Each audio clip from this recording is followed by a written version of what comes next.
잠깐 같이 기도하시겠습니다.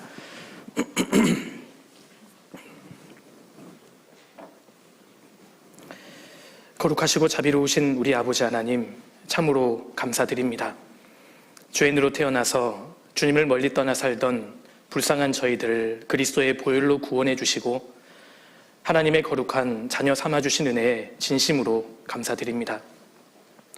구원받은 이후에도 주님 함께 하시는 몸된 교회 가운데 저희를 두셔서 때마다 일마다 저희의 부족함을 채워주시고 인도해 주시니 그 크신 은혜에 진심으로 감사드립니다.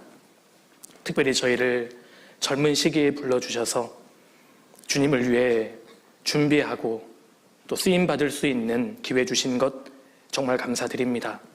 하나님 말씀을 바르게 익혀서 그 말씀을 우리 마음 가운데 채우고 그래서 이 말씀에 붙잡힌 저희들 인생이 될 수 있도록 주님 도와주옵소서.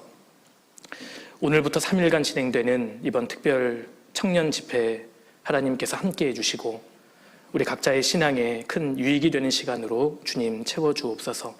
모든 것을 주께 의지합니다. 저희를 언제나 사랑하시는 예수님 이름으로 기도드립니다. 아멘. 우리 성경 같이 찾아보겠습니다. 사도행전 18장입니다.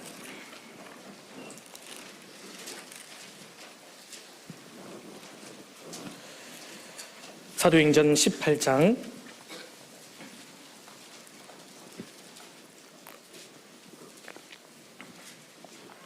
5절입니다. 5절.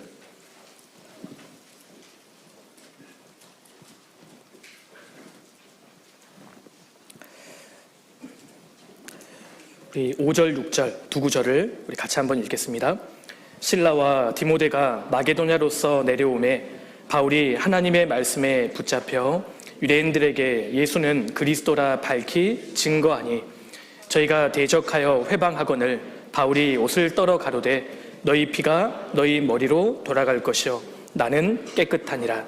이후에는 이방인에게로 가리라 하고 됐습니다. 사도 바울의 2차 이 선교 여행 중에 있었던 그 사건입니다. 사도 바울은 가는 곳마다 복음을 전했는데 이 말씀에 보면 바울이 하나님의 말씀에 붙잡혀라는 표현이 나옵니다. 사도 바울은 평생 동안 하나님의 말씀에 붙잡힌 인생을 살았습니다.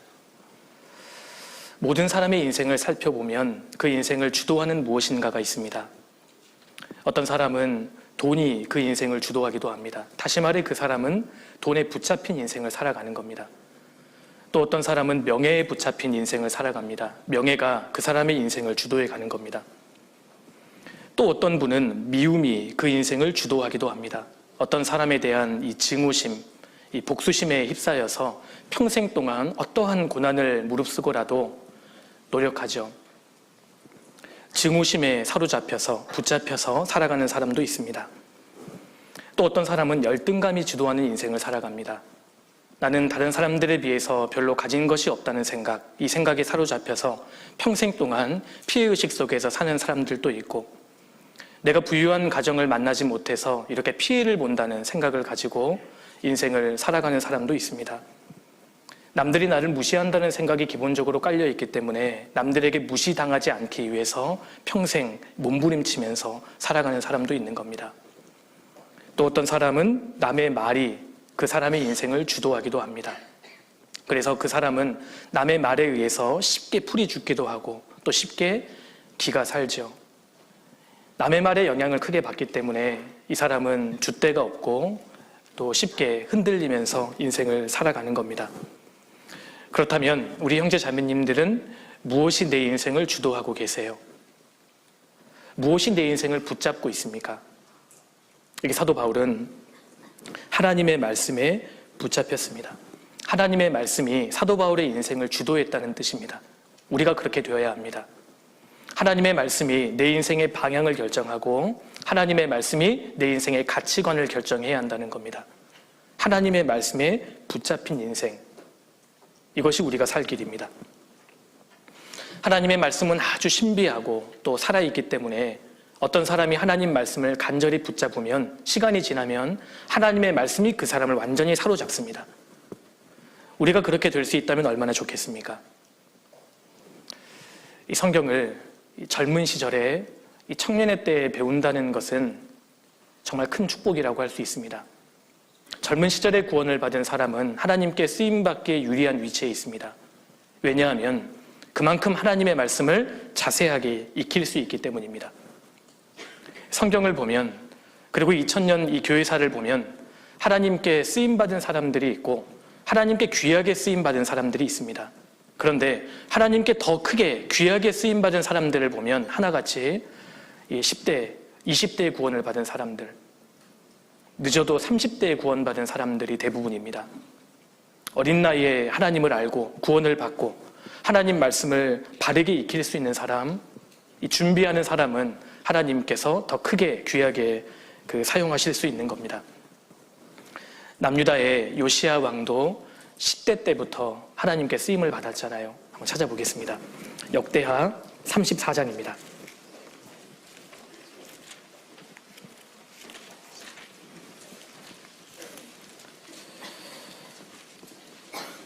역대하 34장 1절입니다.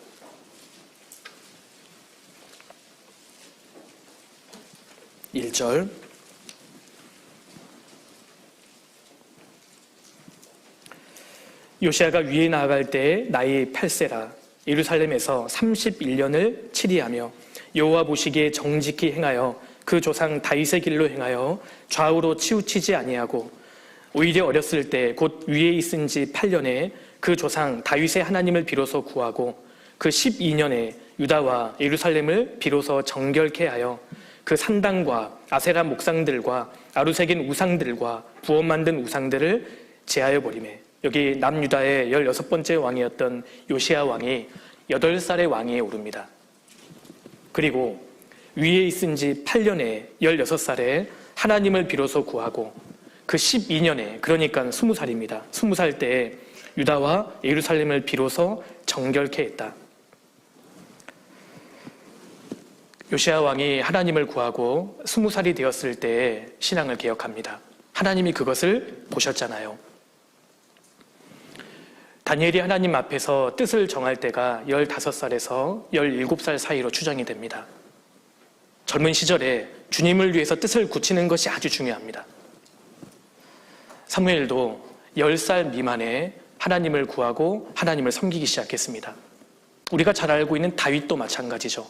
다윗도 어렸을 때부터 하나님을 알고 하나님을 구했던 사람입니다.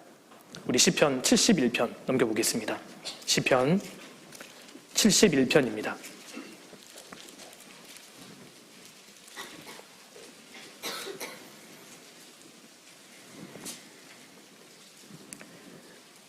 시편 71편 5절입니다. 5절 같이 읽겠습니다. 주 여호와여, 주는 나의 소망이시여 나의 어릴 때부터 의지시라. 다윗은 어릴 때부터 주님을 의지했습니다. 그리고 17절입니다. 하나님이여, 나를 어려서부터 교훈하셨으므로 내가 지금까지 주의 기사를 전하였나이다. 하나님이여, 내가 늙어 백수가 될 때에도 나를 버리지 마시며 내가 주의 힘을 후대에 전하고 주의 능을 장래 모든 사람에게 전하기까지 나를 버리지 마소서. 다윗은 어려서부터 성경을 배우고 하나님의 가르침을 받았고 그 결과 어려서부터 주님을 의지했습니다. 다윗에게는 7명의 형들이 있었습니다. 그런데 믿음의 아버지 이새가 하나님 말씀을 가르칠 때 그 말씀을 가장 주의 깊게 들었던 사람이 다윗이었습니다. 다윗은 어려서부터 하나님을 사랑했고 하나님을 의지했던 사람입니다. 하나님이 그 사람을 귀하게 사용하셨습니다. 야곱에게는 12아들이 있었는데 그 중에서 아버지 야곱으로부터 하나님 말씀을 가장 주의 깊게 들었던 사람이 요셉입니다. 10명의 형들보다 요셉은 아버지 야곱을 친근히 하고 아버지로부터 하나님 말씀을 주의 깊게 들었습니다. 틀림없이 그렇게 했을 겁니다. 왜냐하면 요셉에게는 믿음이 있었기 때문입니다.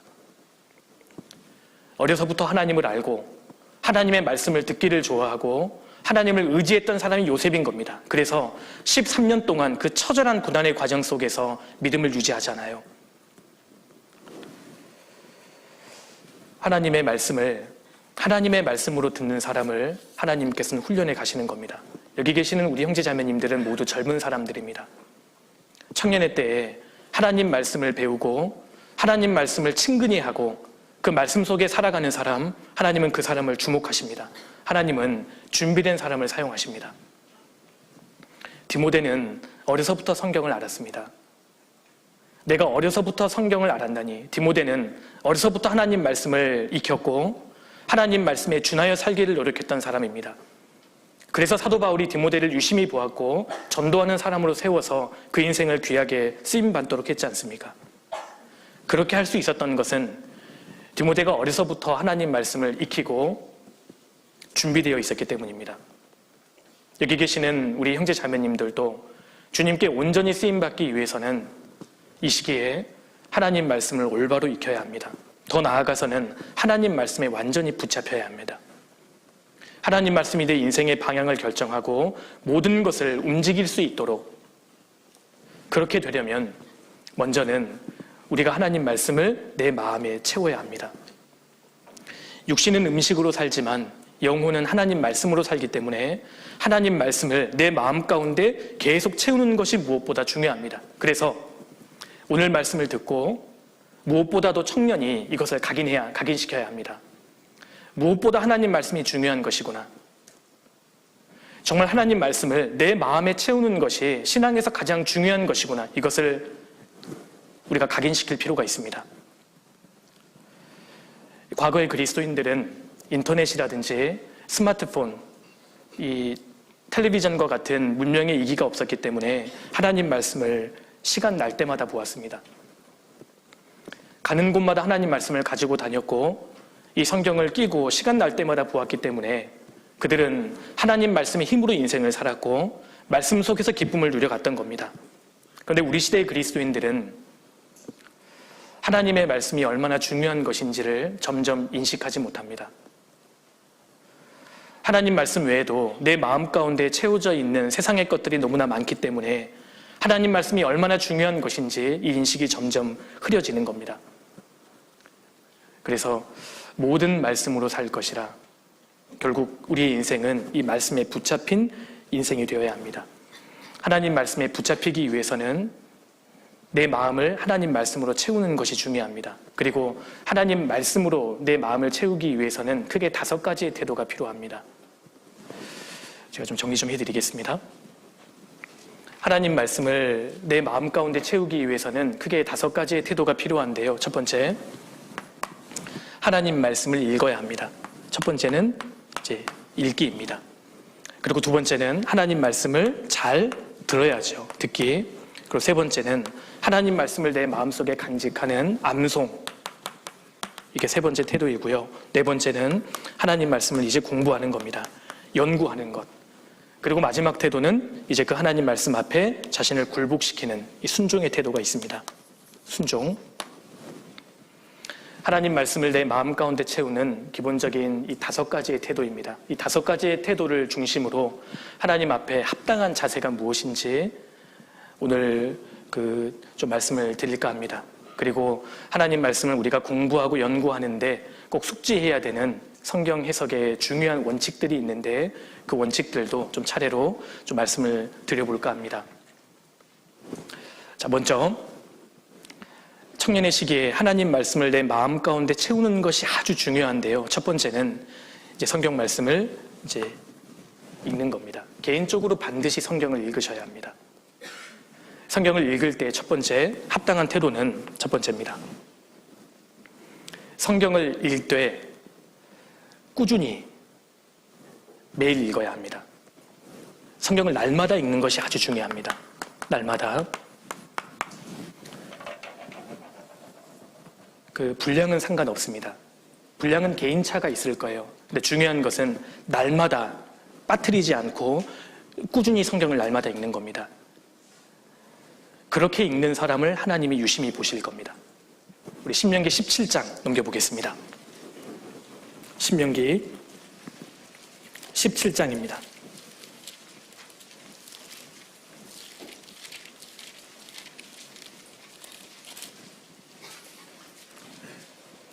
(17장) 19절입니다.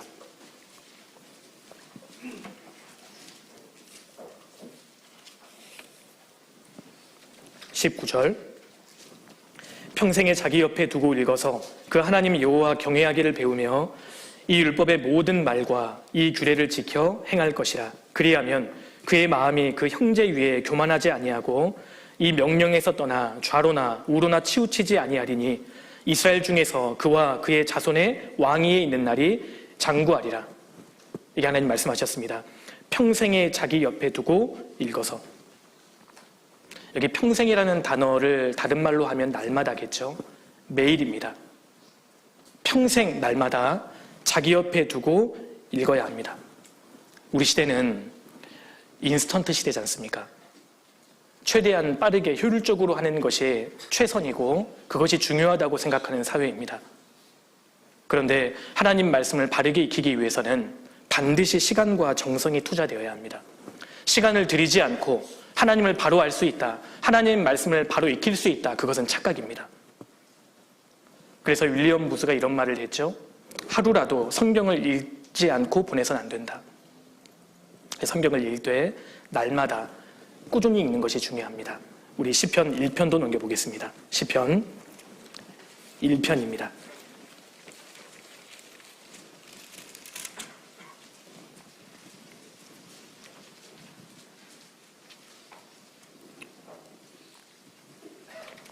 시편 1편 1절입니다.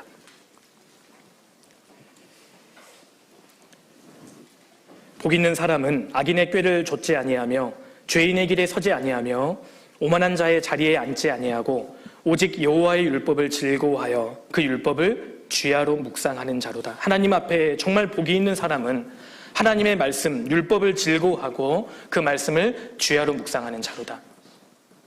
그래서 날마다 성경을 읽고 이러한 과정이 내 인생 가운데 습관이 되도록 하는 것이 중요합니다. 하루라도 빠뜨리지 않고 성경을 읽는 것이 중요하죠. 디모데전서 4장에 경건에 이르기를 연습하라고 하셨잖아요. 신앙생활은 연습이 되어야 합니다. 무엇이든지 연습이 되지 않으면 안 됩니다.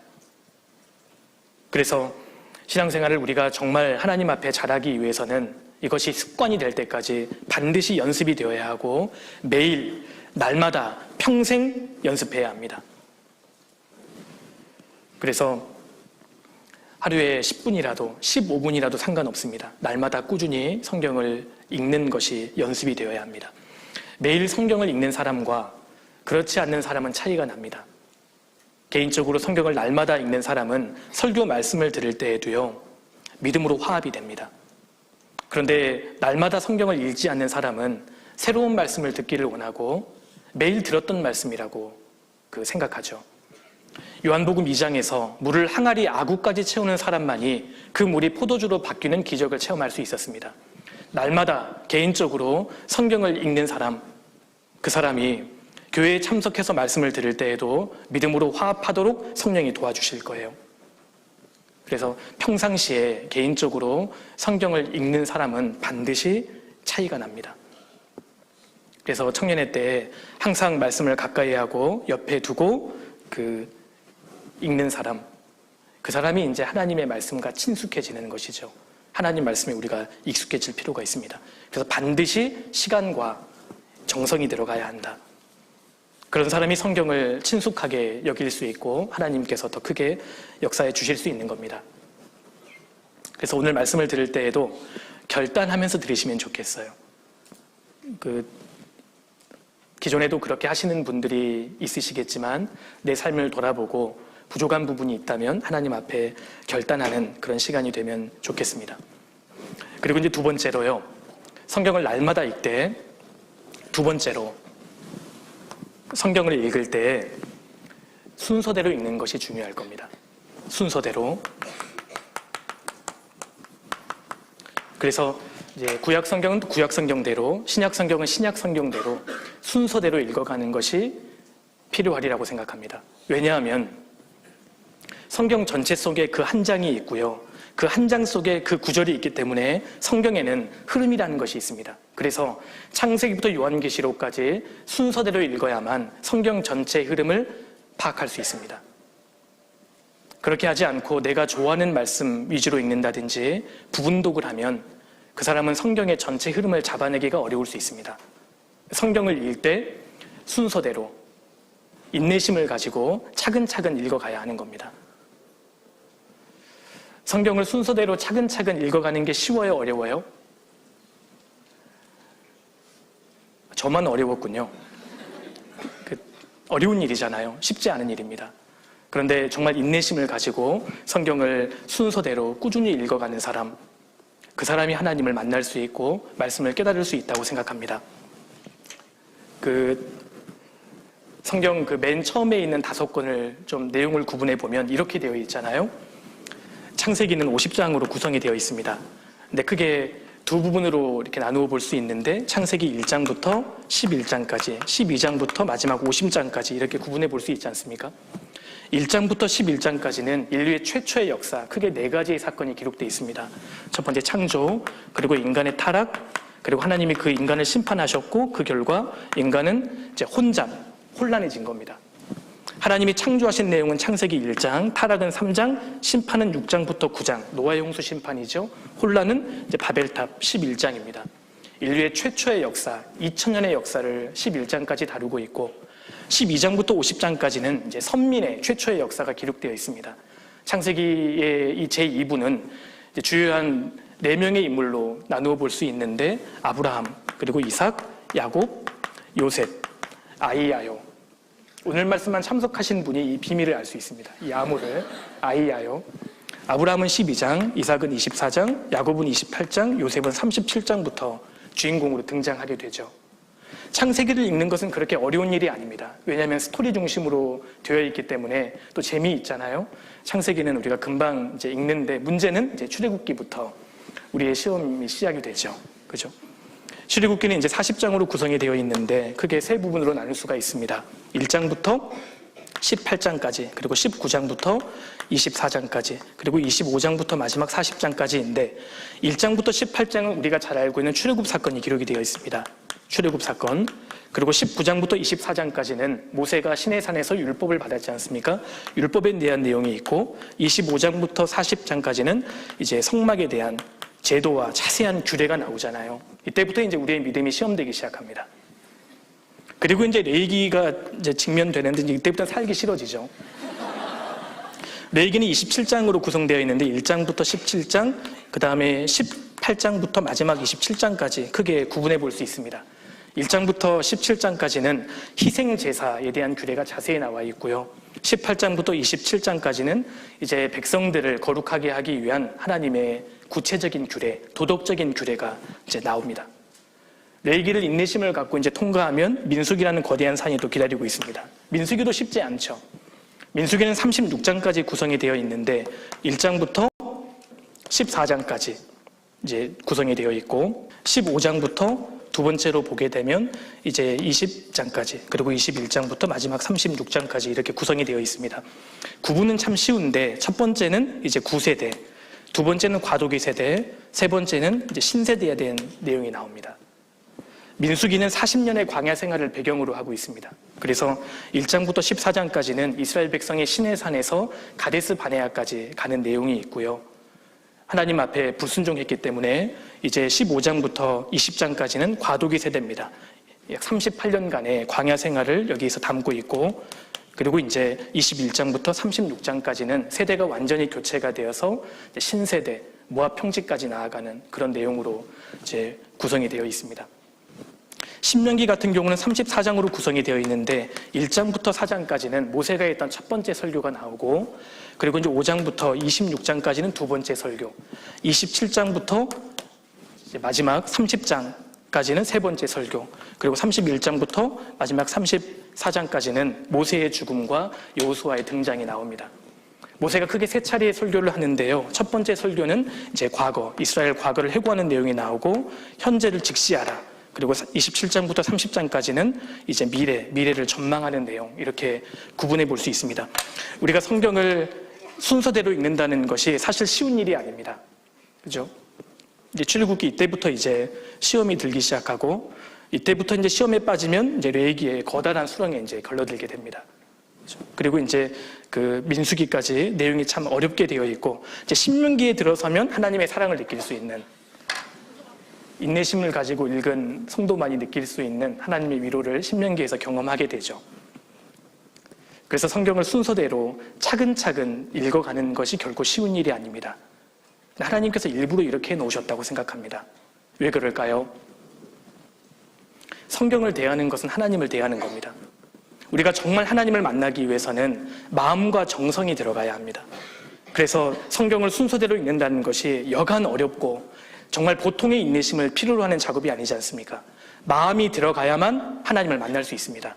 시편 33편에 너희가 10줄지파로 찬송할지어다, 공교히 연주할지어다, 그런 표현이 나옵니다. 비파인데 10줄 비파입니다. 10줄 비파를 연주하려면 얼마나 어렵겠어요. 그것도 공교히 연주할지어다. 왜 그런 말씀이 있을까요? 하나님을 만나기 위해서는 마음이 들어가야 합니다. 그래서 마음과 정성이 들어가야만, 인내심을 가지고 성경을 꾸준히 읽어가야만 하나님을 만날 수 있고 그 사람이 올바로 하나님 말씀을 깨달을 수 있습니다. 성경을 읽되 이제 순서대로 읽는 것이 중요합니다. 순서대로. 여기까지 이해되시죠? 저만 지금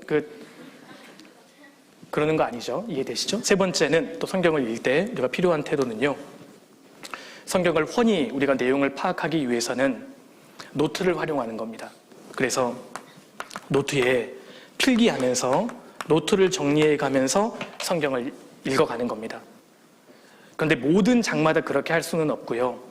예를 들어서 내가 하루에 4장씩 성경을 읽는다고 가정하면 성경을 읽다가 감동이 되거나 내가 이 장만큼은 꼭 한번 그 단락을 구분해 보고 싶다, 그런 장이 있지 않습니까? 그런 장을 노트에 이제 적어 보는 겁니다. 그래서 먼저는 단락을 구분해 보는 거죠. 이 장은 1절부터 몇 절까지는 어떤 내용이고, 그 다음 5절부터 몇 절까지는 이러한 내용이고, 내용을, 단락을 구분해 보고, 그리고 나서 질문 리스트를 만들어서요, 그 본문에다가 대입을 시켜보는 겁니다. 이 본문이 하나님에 관하여 뭐라고 말씀하고 있는가? 예수님에 대해서 어떠한 말씀이 있는가? 성령님에 대한 구절이 있는가? 찾아보고, 교회에 대한 특징을 여기서 말씀하고 있는가? 그리고 종말에 대한 구절이 있는가? 그리스도인들에게 어떠한 사건이 벌어질 수 있는가? 이런 질문 리스트를 만들어서 이 본문에다가 대입을 시켜보는 겁니다. 이런 과정을 반복하다 보면 하루에 한 장씩 성경을 그렇게 구분 지었는데 내용이 훤히 깨트러지는 것을 느낄 수가 있고요. 더 나아가서는 내게 적용해 볼 수 있는 질문을 나 자신에게 던져보는 겁니다. 이 본문에서 나의 죄를 지적하고 있는 것은 없는가? 성경을 읽다가 내 죄가 지적이 된다면 하나님 앞에 돌이키고 자백하고 성경을 계속 읽어가는 겁니다. 그리고 내가 지금 이런 상황에 있는데 내가 붙잡아야 할 말씀은 무엇인가? 하나님이 내게 주시는 약속의 말씀이 있는가? 그리고 내가 본받아야 할 점이 있는가? 내가 피해야 할 점이 있는가? 이러한 적용 리스트를 만들어서 내 삶에 적용까지 하는, 형제 자매님들, 적는 것만큼 좋은 공부 방법은 없습니다. 적으셔야 합니다. 그래서 시간이 좀 걸리더라도 반드시 시간과 정성이 들어가야 되거든요. 그래서 하루에 한 장씩 그렇게 공부했는데 1년이 365일이지 않습니까? 365장이 어느 정도 머릿속에 들어오게 되고 성경 전체가 1180장이기 때문에 이것을 3년 동안 반복하면 대부분은 성경 전체를 파악할 수 있습니다. 그러면 굉장히 성경이 재미있고 성경의 그 설교 말씀들을 들어도 쉽게 이해가 되고 소화되는 것을 경험할 수 있습니다. 그래서 성경을 읽을 때요, 날마다, 분량은 상관없습니다. 날마다 꾸준히 하는 것이 중요하고 성경을 읽을 때 순서대로, 그리고 매일 한 장씩 그 노트 필기를 통해서 단락을 구분 짓고 질문 리스트를 대입시켜 보는 겁니다. 그러면 성경의 많은 말씀들이 이렇게 꿰뚫어지는 것을 느낄 수 있습니다. 성경에 여백이 있다면 그 여백에다가 적으셔도 상관없습니다. 그렇죠? 그래서 먼저는 성경을 읽으셔야 합니다. 이렇게 되면 성경과 친숙하게 될 수 있고요. 청년들이 이런 모습이 될 수 있다는 겁니다. 마태복음 13장을 한번 넘겨보겠습니다. 마태복음 13장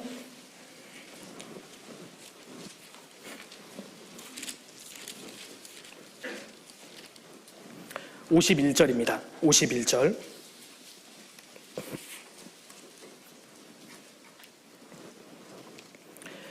51절 이 모든 것을 깨달았느냐 하시니 대답하되 그러하오이다. 같이 읽겠습니다. 예수께서 가라사대 그러므로 천국의 제자된 서기관마다 마치 새 것과 옛 것을 그 곳간에서 내어오는 집주인과 같으니라.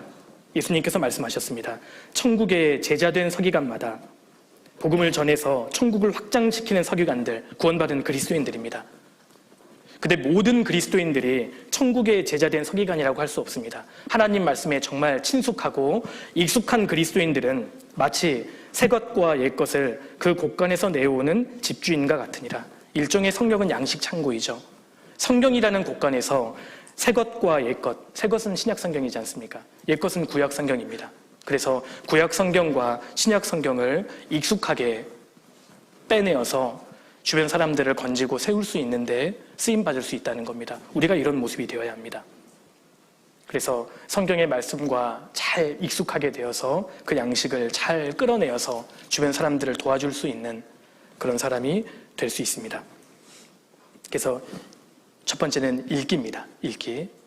두 번째는 이제 말씀을 듣는 것도 아주 중요한데요. 두 번째, 이 듣기와 관련해서 우리의 바른 태도가 또 몇 가지가 있습니다.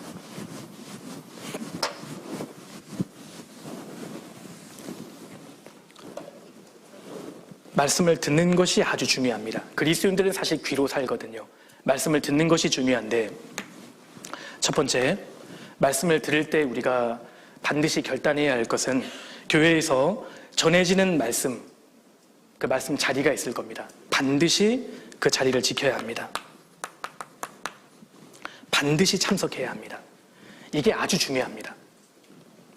대표적으로 주일 말씀, 수요 말씀, 그리고 이제 토요일 날 청년의 교제라든지 주일 청년 교제, 말씀이 전해지는 자리가 있지 않습니까? 그 자리에 어떻게 해서든지 참여하려고 노력하셔야 돼요. 예를 들어서요, 내가 퇴근하고 아무리 빨리 와도 교회당에 도착하면 8시가 된다. 그럼 수요 말씀이 30분밖에 남지 않았잖아요. 늦게라도 오셔서 말씀을 들으셔야 합니다. 왜냐하면 우리가 1시간 정도 말씀을 다 듣는다 하더라도 그 말씀이 전부 다 내 것이 되는 건 아니거든요. 늦게라도 정말 간절하게 말씀을 들으면 하나님께서 그 말씀을 깨닫도록 도와주십니다. 정말 간절한 마음으로 늦게 와서 말씀을 듣는 그 사람을 하나님께서 얼마나 귀중하게 보시겠어요. 하나님 절대 그 사람은 빈손으로 안 돌려보내십니다. 그래서 내가 무슨 일이 있어도 말씀이 전해지는 자리에는 참여하겠다. 이게 필요합니다. 우리가 아무리 바빠도 말씀 들을 시간이 없을 정도로 바빠서는 안 됩니다. 내게 지금 힘이 있다 할지라도 말씀을 듣지 않으면 금방 고갈되어 버리죠. 자동차가요, 기름 넣을 시간이 없어서 기름을 넣지 않는다면 내가 원하지 않는 때에, 내가 원하지 않는 장소에 멈춰버릴 겁니다. 우리 신앙이 그러하다는 겁니다. 말씀을 듣는 것이 중요합니다. 1년이 52주지 않습니까?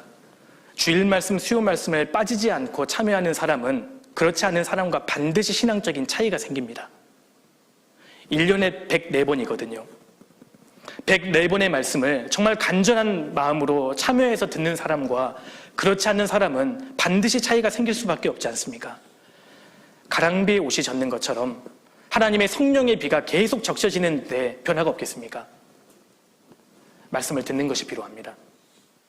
정말 간절하게 늦게라도 와서 말씀을 듣는 사람은 반드시 신앙적인 차이가 생기게 되어 있다는 겁니다. 그래서 어렵더라도 피곤하더라도 실제로 참여해서 말씀을 듣는 사람, 하나님 그 사람을 눈여겨보실 것이고 반드시 채워주실 거라고 생각합니다. 그리고 혹시나 피치 못할 상황으로 참여하지 못했다면 반드시 챙겨서라도 들으셔야 돼요. 여하튼 청년의 때 이 그리스도인들은 말씀을 자꾸 들어야 합니다. 이 기회를 자꾸 만들고 말씀을 직접 참여해서 듣는 것이 아주 중요합니다. 그런 의미에서 오늘 이렇게 참여하신 우리 사랑하는 청년 형제 자매님들은 하나님이 축복해 주실 거라고 생각합니다. 오늘 오시기 전에 갈등 많이 하신 분 계시죠? 두 번째로 이제 직접 참여해서 말씀을 듣는 게 필요한데요. 두 번째, 말씀을 듣되 태도가 중요합니다. 말씀을 듣는 태도입니다. 하나님은 자세를 보시거든요. 사도행전 10장을 넘겨보시겠습니다. 사도행전 10장.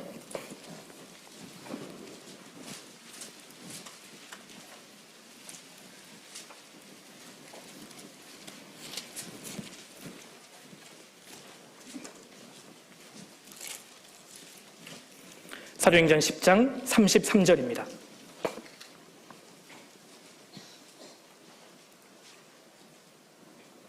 고넬료가 베드로에게 이렇게 한 고백이지 않습니까? 33절. 내가 곧 당신에게 사람을 보내었더니 오셨으니 잘하였나이다. 이제 우리는 주께서 당신에게 명하신 모든 것을 듣고자 하여 다 하나님 앞에 있나이다. 고넬료가 베드로를 초청했습니다. 그런데 이 고넬료와 그 집에 있는 사람들이 하나님 말씀을 대하는 자세가 아주 합당했다는 겁니다. 이제 우리는 주께서 당신에게 명하신 모든 것을 듣고자 하여 다 하나님 앞에 있나이다. 지금 베드로 앞에 있는데 하나님 앞에 있다고 고백하고 있잖아요. 이 태도가 필요하다는 겁니다. 데살로니가 교회 성도들이 그렇게 했잖아요. 너희가 우리에게 들은 바 하나님의 말씀을 받을 때 사람의 말로 아니하고 하나님의 말씀으로 받음이니 진실로 그러하다. 이 말씀이 믿는 자 속에서 역사하느니라. 교회 안에서 저 강사의 입을 통해서 해주시는 그 말씀이 하나님께서 직접 내게 해주시는 말씀으로 받으셔야 합니다. 그렇게 했을 때 말씀을 들을 때에도 긴장감이 생기고 내 자신, 내 삶 가운데 순종해야겠다는 결단이 되는 겁니다. 느헤미야 8장에서 그 이스라엘 백성들이 여호와의 율법책을 가져오게 청합니다. 학사 에스라가 여호와의 율법책을 펼칠 때 이스라엘의 백성들의 태도를 기억하십니까? 자리에서 다 일어섭니다. 이 태도가 합당합니다. 교회 안에서 전해지는 말씀에 대한 경외심을 잃어서는 안 됩니다. 그렇게 말씀을 들을 때 세상 속에서 혼탁해져 있는 내 마음을 발견하게 되고 하나님께서 말씀을 통해 내 마음을 위로하시고 새롭게 하시고 은혜로 굳게 하시는 것을 경험할 수 있습니다. 그래서 세상으로 향했던 내 마음이 자꾸 하나님께로 향하는 것을 경험하게 되고 믿음으로 화합이 됩니다. 그런데 이제 말씀 시간에 이제 좋으시는 분들이 간혹 있습니다. 물론 이제 몸이 피곤해서 깜빡 졸 수 있죠. 그럴 수 있습니다. 그런데 이제 말씀 시간마다 주무시는 분들이 간혹 있습니다. 말씀 참여할 때에는 아주 찌뿌둥하고 피곤하게 참여했는데 말씀 2시간 듣고 나서는 굉장히 개운하게 상쾌하게 돌아가는 분들이 있죠. 그렇죠? 말씀 시간대마다 조는 분들이 있다면 그분은 신앙을 반드시 돌아보셔야 합니다. 하나님께서 저 강사의 입을 통해서 내게 주시려고 하는 말씀이 분명히 있는 겁니다. 그런데 자신이 그 말씀을 받지 않으면 자기 것이 될 수 없잖아요. 그래서 말씀 시간에는 바른 자세로 집중해서 듣는 것, 이것도 우리가 훈련되어야 합니다. 사실 지금 나의 몸의 자세는 내 마음의 상태를 그대로 대변해 주는 것이기 때문에 그렇습니다. 그리고 이제 어떤 분들은 말씀 들으실 때 가만히 못 계시는 분들도 계세요. 학창시절에 그 자리에 가만히 앉아있는 훈련이 미처 되지 못해서 말씀을 들을 때에도 굉장히 이제 곤욕스러워 하시는 분들이 간혹 계십니다. 이해는 되는데 청년의 때에 말씀 시간에 움직이지 않고 집중할 수 있는 그것도 훈련해야 합니다. 간혹 이제 임원들 중에는 이제 형제 자매님들 말씀을 잘 들으시는지 감시하시는 분들이 있거든요. 그러실 필요 없습니다. 그렇죠? 그 말씀이 형제 자매님들에게 필요한 동시에 사실 나에게 필요한 말씀이니까요.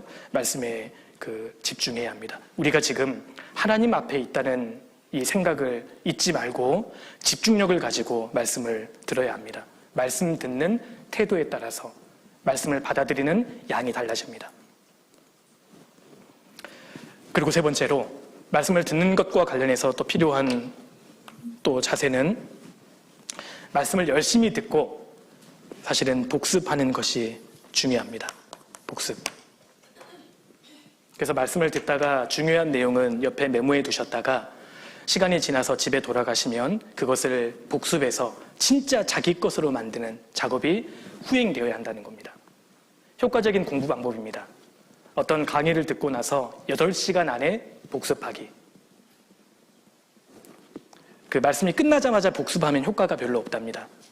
그 8시간 안에 충분한 텀을 가지고 말씀 들은 내용을 다시 복습하면 일주일이 지나면 40% 가까이가 남아있다고 하잖아요.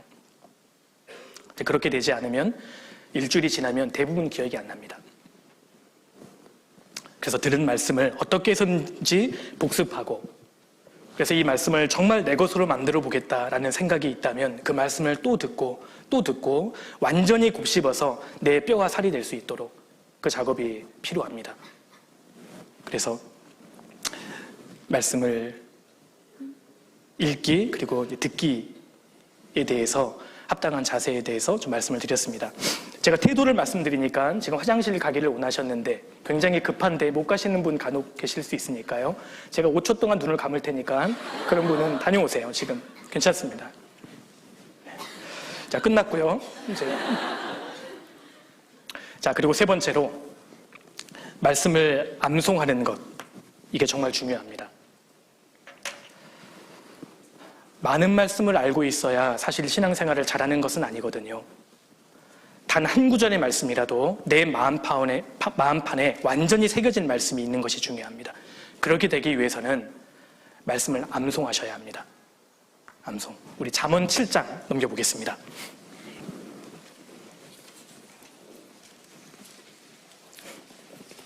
잠언 7장, 그 말씀을 암송하고 깊이 새기는 그 작업이 필요합니다. 잠언 7장 1절입니다.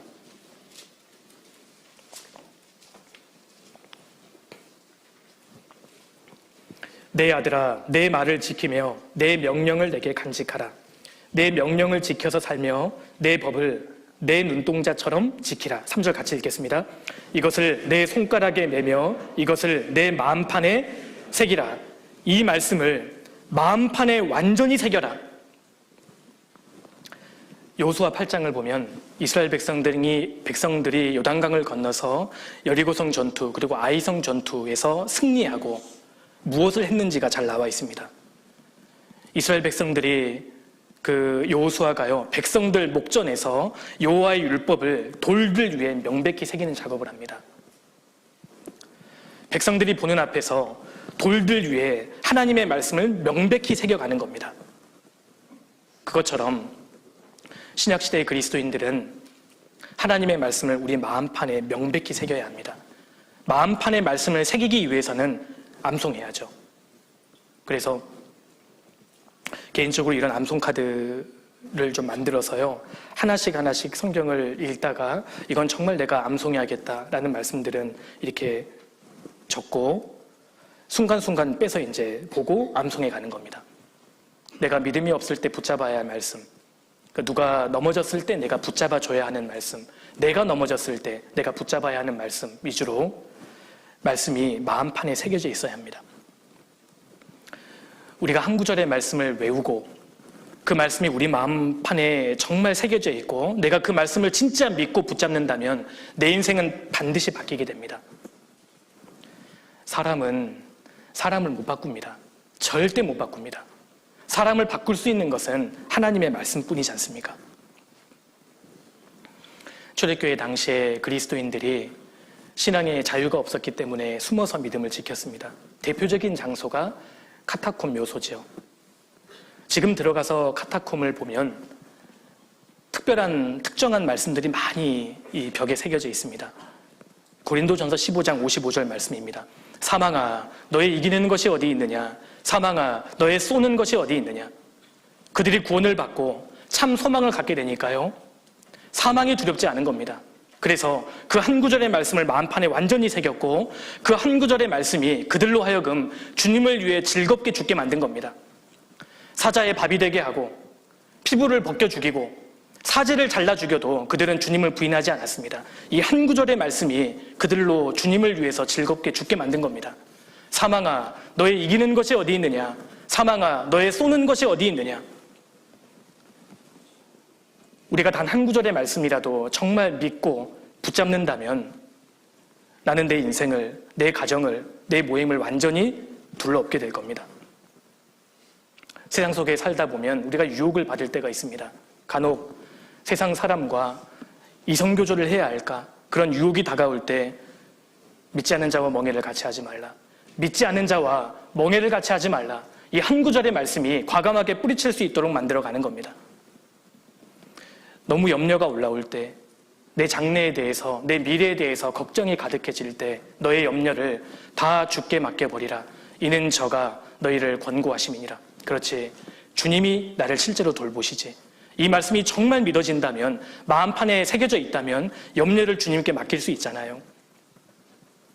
너무 큰 고난과 어려움이 다가왔을 때 사람이 감당할 시험 밖에는 너희에게 당한 것이 없나니 오직 하나님은 미쁘사 너희가 감당치 못할 시험 당함을 허락지 아니하시고 또한 시험 당할 즈음에 피할 길을 내사 너희로 능히 감당하게 하시느니라. 그렇지, 하나님께서 내게 감당할 시험만 주시지, 내가 혹시 감당하지 못할 때에는 피할 길을 주시겠구나.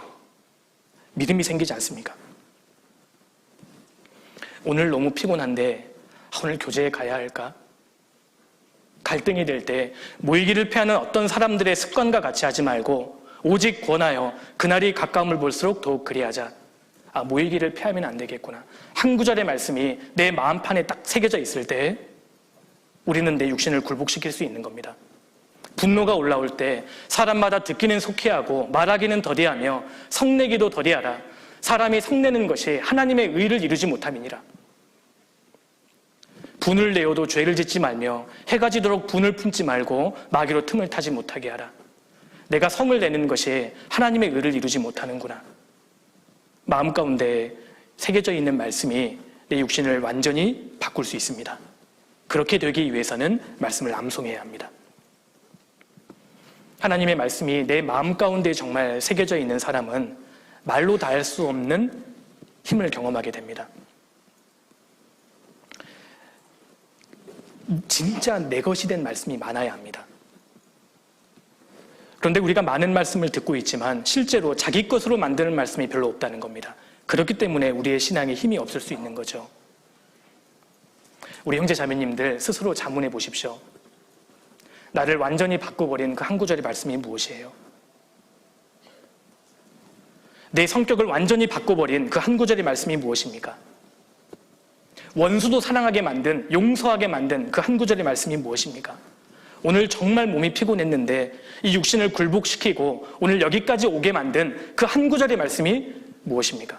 내 인생을 복음을 위해서 완전히 바치게 만든 그 한 구절의 말씀이 무엇입니까? 내 마음판에 새겨진 말씀이 있어야 한다는 겁니다. 그렇게 되기 위해서는 암송해야 합니다. 하나님은 철저히 말씀을 붙드는 사람을 철저히 인도해 가셔요. 그래서 암송하는 것, 이것이 아주 중요합니다. 자, 그리고 네 번째로 이제 성경을 연구해야 하는데 연구할 때 주의해야 될 점도 몇 가지가 있습니다.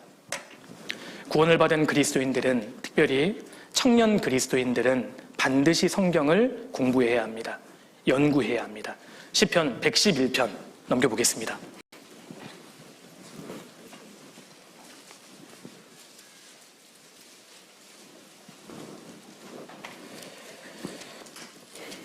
시편 111편 2절입니다. 2절.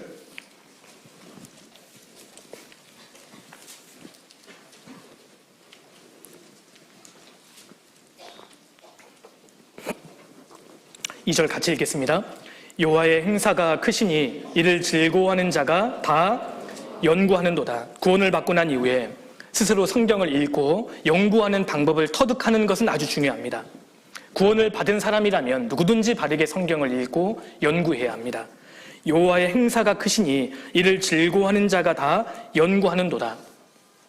누가 하나님과 하나님이 하시는 일을 즐거워할까요? 구원을 받은 사람입니다.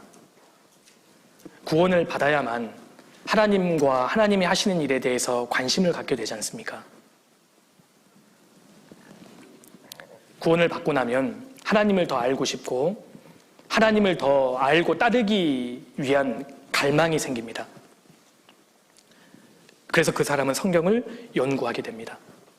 그런데 우리가 성경을 연구할 때 주의해야 될 점도 있습니다. 사실 그 성경을 잘못 해석하거나 성경을 잘못 공부하면 오히려 그것이 내 신앙에 해가 되거나 독이 되는 경우가 얼마든지 있을 수 있기 때문입니다.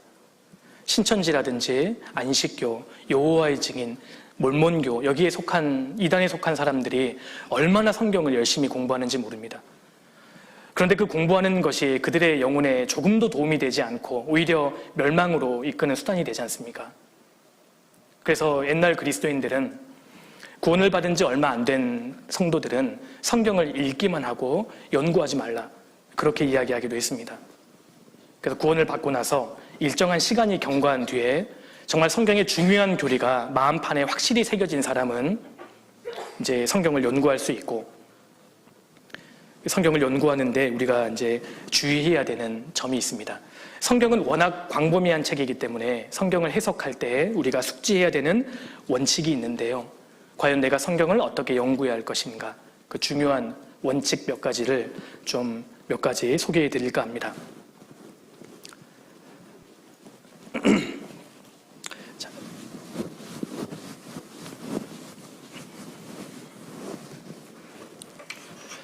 성경을 연구하는데, 성경을 해석하는데 중요한 원칙입니다. 첫 번째 원칙입니다. 성경을 우리가 공부하고 해석할 때 첫 번째 중요한 원칙은 문자적인 해석입니다.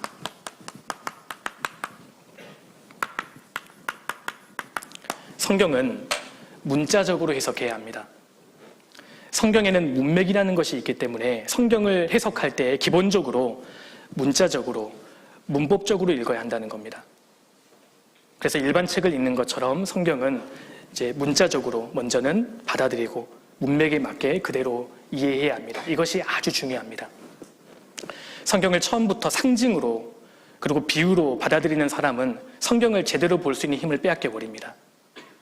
성경에 많은 상징과 비유의 말씀들이 간혹 나오지만 모든 말씀이 비유와 상징인 것은 아니지 않습니까? 그리고 비유와 상징이 있을 때 문맥을 읽어보면 그 비유가 어떠한 내용인지 주님이 명확하게 알 수 있도록 기록하셨습니다. 그런데 이제 자유주의 신학이라든지 개혁신학자들, 신신학 여기에 속한 사람들은 성경을 문자적으로 보지 않기 때문에 신앙에 많은 폐해를 일으키는 겁니다. 성경을 읽을 때에는 첫 번째 문자적인 해석, 이것이 기본 원칙이라는 겁니다. 어떤 특정한 성경을 바라보는 틀에 맞춰놓고 성경을 자꾸 바라보게 되면 그러면 안 됩니다. 성경을 해석할 때에는 문자적으로 해석해야 합니다. 하나님께서 하나님의 말씀을 사람에게 계시하실 때 평범한 사람들이 평범하게 이해할 수 있도록 말씀을 주셨거든요. 그러니까 성경을 안전하게 해석하는 것은 문자적인 해석, 문법적인 해석이다. 이것을 우리가 기억해야 합니다. 한번 예를 들어 보겠습니다. 이사야 11장입니다.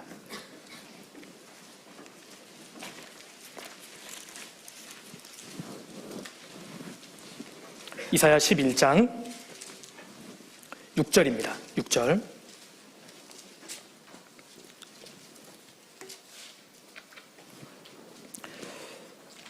그때 이리가 어린 양과 함께 거하며 표범이 어린 염소와 함께 누우며 송아지와 어린 사자와 살찐 짐승이 함께 있어 어린 아이에게 끌리며 암소와 곰이 함께 먹으며 그것들의 새끼가 함께 엎드리며 사자가 소처럼 풀을 먹을 것이며 젖먹는 아이가 독사의 구멍에서 장난하며 젖된 아이가 독사의 굴에 손을 넣을 것이라.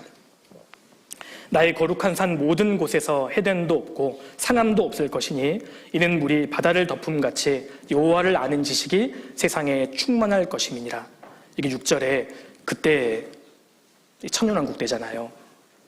성경은 이런 때가 실제로 있을 것을 우리에게 말씀하고 있는 겁니다.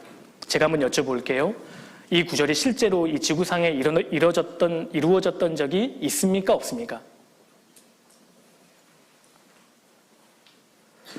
어려운 질문이 아닌데 제가 지금 혼란스러운데요. 이 구절이 실제로 지구상에 일어났던 적이 있어요? 없어요? 아직 안 일어났습니다. 그렇죠? 미래에 일어날 일입니다. 앞으로 반드시 이루어진다는 겁니다. 그런데 이상하게도 이 가톨릭이라든지 장로교에 속한 사람들은 이런 구절만 나오면 다 상징적으로 해석해버립니다. 이건 진짜 사자가 아니다. 진짜 곰이 아니다. 진짜 표범이 아니다. 이것은 다 상징이다. 천년왕국이라는 것은 없다. 교회가 그리스도의 대리자로서 이 세상을 통치하는, 신정 통치하는 기간이 바로 천년왕국이다. 그러니까 바로 이 교회 시대가 천년왕국이라는 겁니다. 그러니까 이 말씀은 사자의 위험으로부터, 곰의 위험으로부터, 표범의 위험으로부터 교회를 지켜주신다는 그런 내용이지 실제 일어날 사건이 아니다라고 해석합니다. 그래서 개혁주의 성경이라든지 미국의 장로교인들이 주로 보는 톰슨 주석 성경, 그리고 심지어 헨리, 매튜 헨리 있지 않습니까? 그런 훌륭한 분도 칼빈주의에 속하기 때문에 이런 구절들을 다 상징으로 영해해버립니다. 아니, 구약 성경에 나오는 짐승은 다 진짜 짐승으로 해석하면서 왜 유독 이사야 11장에 나오는 짐승만 상징적인 짐승입니까? 사실 답은 간단합니다. 칼빈이 상징적인 것이라고 해석했기 때문입니다. 칼빈이 해석했던 그 틀 안에 갇혀 있는 겁니다.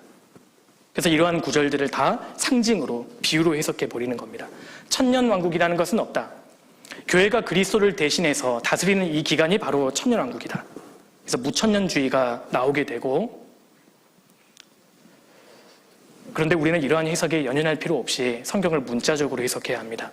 실제로 예수님께서 지상에 재림하셔서 이 세상을 천년 동안 다스리시는 메시아 왕국이 되면 실제로 이런 일이 벌어지는 겁니다. 사자와 곰과 표범과 어린아이와 독사가 함께 뛰어놀아도 서로 상하거나 해함이 없는 실제 황홀한 세계가 이 세계에 도래하는 겁니다. 이게 문자적인 해석입니다. 천년왕국이 실제로 도래합니다. 계시록 20장에 보면 거기에 6차례나 천년이라는 기간이 명시되어 있습니다. 천년, 6번이나 나옵니다. 그런데 이것을 문자적인 천년이 아니라 상징적으로 긴 기간이라고 해석하는 사람들이 있는 겁니다. 그래서 예수님의 초림하실 때부터 재림하실 때까지 이 긴 기간이 천년이고, 그러니까 교회 시대가 결국은 천년왕국이다. 그리고 예수님께서 십자가에 죽으시고 부활하심으로 사탄을 결박했다. 이렇게 이제 주장하는 겁니다. 지금 사탄이 결박되어 있습니까? 지금 마귀가 얼마나 열심히 분주하게 돌아다니고 있는데요. 우리 형제자매님들 눈을 감기게 하려고 지금도 이 귀신들이 얼마나 노력하고 있는지 모르는데 결박되어 있다니요. 도대체 무슨 이야기를 하는지 모르겠습니다. 그리고 계시록 20장 7절 9절에 보면 천년이 딱 차고 나면 사탄이 잠깐 무적행에서 풀리는 내용이 나오지 않습니까? 마지막 반역을 일으키는 내용이 나오는데, 이 성경을 문자적으로 해석하지 않는 사람들은 천년왕국이 만약에 교회 시대라면 교회 시대의 끝에 주님이 재림하시는데 사탄이 갑자기 석방된다는 말이 되지 않습니까? 논리적으로 맞지 않습니다. 왜 그들이 이렇게 성경을 해석하느냐? 성경을 문자적으로 해석하지 않고 다 영해하기 때문입니다. 에스겔 40장부터 48장에는 천년왕국에 세워질 성전에 대한 내용이 나오고, 그 안에서 실제로 짐승제사, 희생제사를 드리는 내용이 나옵니다. 이 칼빈주의자들, 사실 감리교도 마찬가지입니다. 이러한 구절들을 다 영해합니다. 천년왕국에 세워질 성전도 부정하고 짐승제사도 부정하고, 그리고 성전 문지방에서 흘러나오는 그 물이 강이 된다고 되어 있는데 그 강마저도 다 상징적으로 해석합니다. 이건 복음의 강이다. 이건 침례를 상징한다. 이렇게 이제 영해하는 겁니다. 왜냐하면 성경을 문자적으로 받아들이면 칼빈이 세워놓은 해석 시스템이 다 무너지기 때문입니다. 성경을 영해하면 코에 걸면 코걸이, 귀에 걸면 귀걸이가 되어버리는 겁니다. 에스겔 47장에 나오는 강은 실제의 강인 겁니다. 이스라엘 중심으로 한 세계 역사가 다시 시작이 되고 성전에서 강이 흘러나와서요, 한쪽은 동쪽으로, 사해 쪽으로, 한쪽은 서쪽으로, 지중해 쪽으로 흘러나와서 모든 생명이 소송되는 그 구절을 문자적으로 해석해야 합니다. 그래서 미국에 아시는 분들 많죠? 존 메가더 목사님, 이런 분들은 칼빈주의에 속하지만 성경을 문자적으로 해석합니다. 그래서 무천년설은 잘못되었다. 반드시 전천년설을 믿어야 되고 실제로 문자적으로 이 세상에 천년왕국이 이루어진다 강조하잖아요. 성경을 문자적으로 해석하면 사실상 다른 해석이 불가능합니다. 그래서 성경을 해석할 때 가장 안전하고 가장 합당한 해석 원칙은 문자적인 해석이다. 이것을 우리가 분명하게 해야 되고요. 두 번째로, 성경을 문자적으로 해석하면 중요한 것이 두 번째로 반드시 인종을 구분하게 됩니다. 그래서 인종 구분의 원칙이다, 이렇게 이름을 붙일 수 있습니다. 성경을 문자적으로 해석하면 이스라엘은 이스라엘로 읽어야 합니다. 교회는 반드시 교회로 읽어야 합니다. 이스라엘과 교회는 다르지 않습니까? 그런데 역사 속에서 이스라엘 나라가 완전히 멸망한 이후에 많은 신학자들이 이스라엘에게 주어졌던 약속의 말씀과 이 언약의 말씀들이 다 교회에게 대체해서 적용시켜버린 겁니다. 다시 말해서 교회가 이스라엘을 대체했다는 겁니다. 그것이 그 유명한 대체 신학입니다. 언약주의 신학, 칼빈주의자들이 이 대체 신학을 고수합니다. 가톨릭에 속한 분들이 다 그렇잖아요. 그래서 이스라엘을 향한 하나님의 계획은 없다.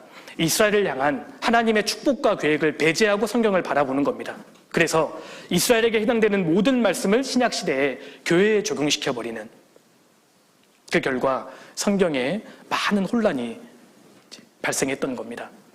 그런데 성경을 문자적으로 해석하면 이스라엘은 이스라엘이고 교회는 교회입니다. 반드시 인종을 구분하게 됩니다. 이것이 아주 중요합니다.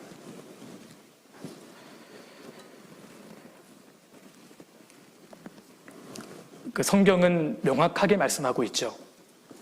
사람을 세 부류로 구분하고 있는 겁니다. 우리 성경 찾아보겠습니다. 고린도전서 10장입니다.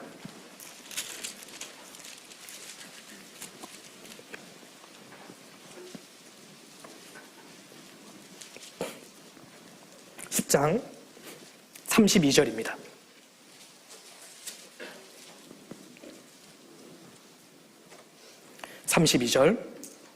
중요한 말씀이죠. 같이 읽겠습니다. 유대인에게나 헬라인에게나 하나님의 교회에나 거치는 자가 되지 말고, 여기 세 부류의 사람이 있습니다. 유대인에게나 헬라인에게나, 헬라인은 이방인의 대표지 않습니까? 유대인, 이방인, 그리고 하나님의 교회입니다. 이렇게 세 부류가 분명히 존재합니다. 교회가 이스라엘을 대체했다는 구조는 성경에 전혀 없습니다. 이스라엘과 교회는 다릅니다. 성경에 가령 12지파가 나옵니다. 누구를 가리키는 거죠? 아브라함의 후손 유대인들을 가리키는 말씀인 겁니다. 12지파에 대한 말씀을 교회에 적용시켜서는 안 된다는 겁니다. 이것이 다 영해하는 거잖아요. 이단들은 거의 다 영해합니다. 그래서 성경에 나오는 12지파를 신천지에서는 이스라엘 그 12지파를 대한민국의 지역으로 나누어서 우리다라고 주장하지 않습니까? 여호와의 증인들도 14만 4천 명을 자기라고 주장합니다. 그렇지 않습니다. 유대인은 유대인이고 교회는 교회인 겁니다. 성경을 문자적으로 해석해야 합니다. 그래서 계시록 7장에 나오는 14만 4천 명은 이스라엘 12지파, 명확하게 이스라엘을 가리킵니다. 신약 성경에서요, 구원받은 교회를 가리켜서 이스라엘 12지파라고 설명되어 있는 구절이 전혀 없는 겁니다. 그래서 성경을 문자적으로 해석하는 것이 중요하고, 그렇게 되면 인종을 구분하게 된다. 자, 두 번째로 또 중요한 것이, 성경을 문자적으로 해석하면 당연히 시대를 구분하게 됩니다. 그래서 성경을 건전하게 해석하기 위해서는 시대를 잘 구분하는 것이 중요합니다. 시대를 구분하는 건데요, 이렇게 구분해 볼 수 있습니다. 인간의 역사가 이렇게 시작이 되었는데, 여기 아담이 있습니다. 아담 때부터 인류는 하나님을 믿는 사람과 믿지 않는 사람으로 구분이 되었습니다. 그래서 셋의 후손과 가인의 후손으로 나누어졌지 않습니까? 근데 창세기 6장에 이르러서 셋의 후손과 가인의 후손이 혼합되었기 때문에 하나님은 이 세상을 물로 심판하신 겁니다. 그래서 노아 때에 하나님께서 세상을 물로 심판하셨고, 또 노아 때부터 그런데 또 하나님을 믿는 사람과 믿지 않는 사람으로 또 나누어졌습니다.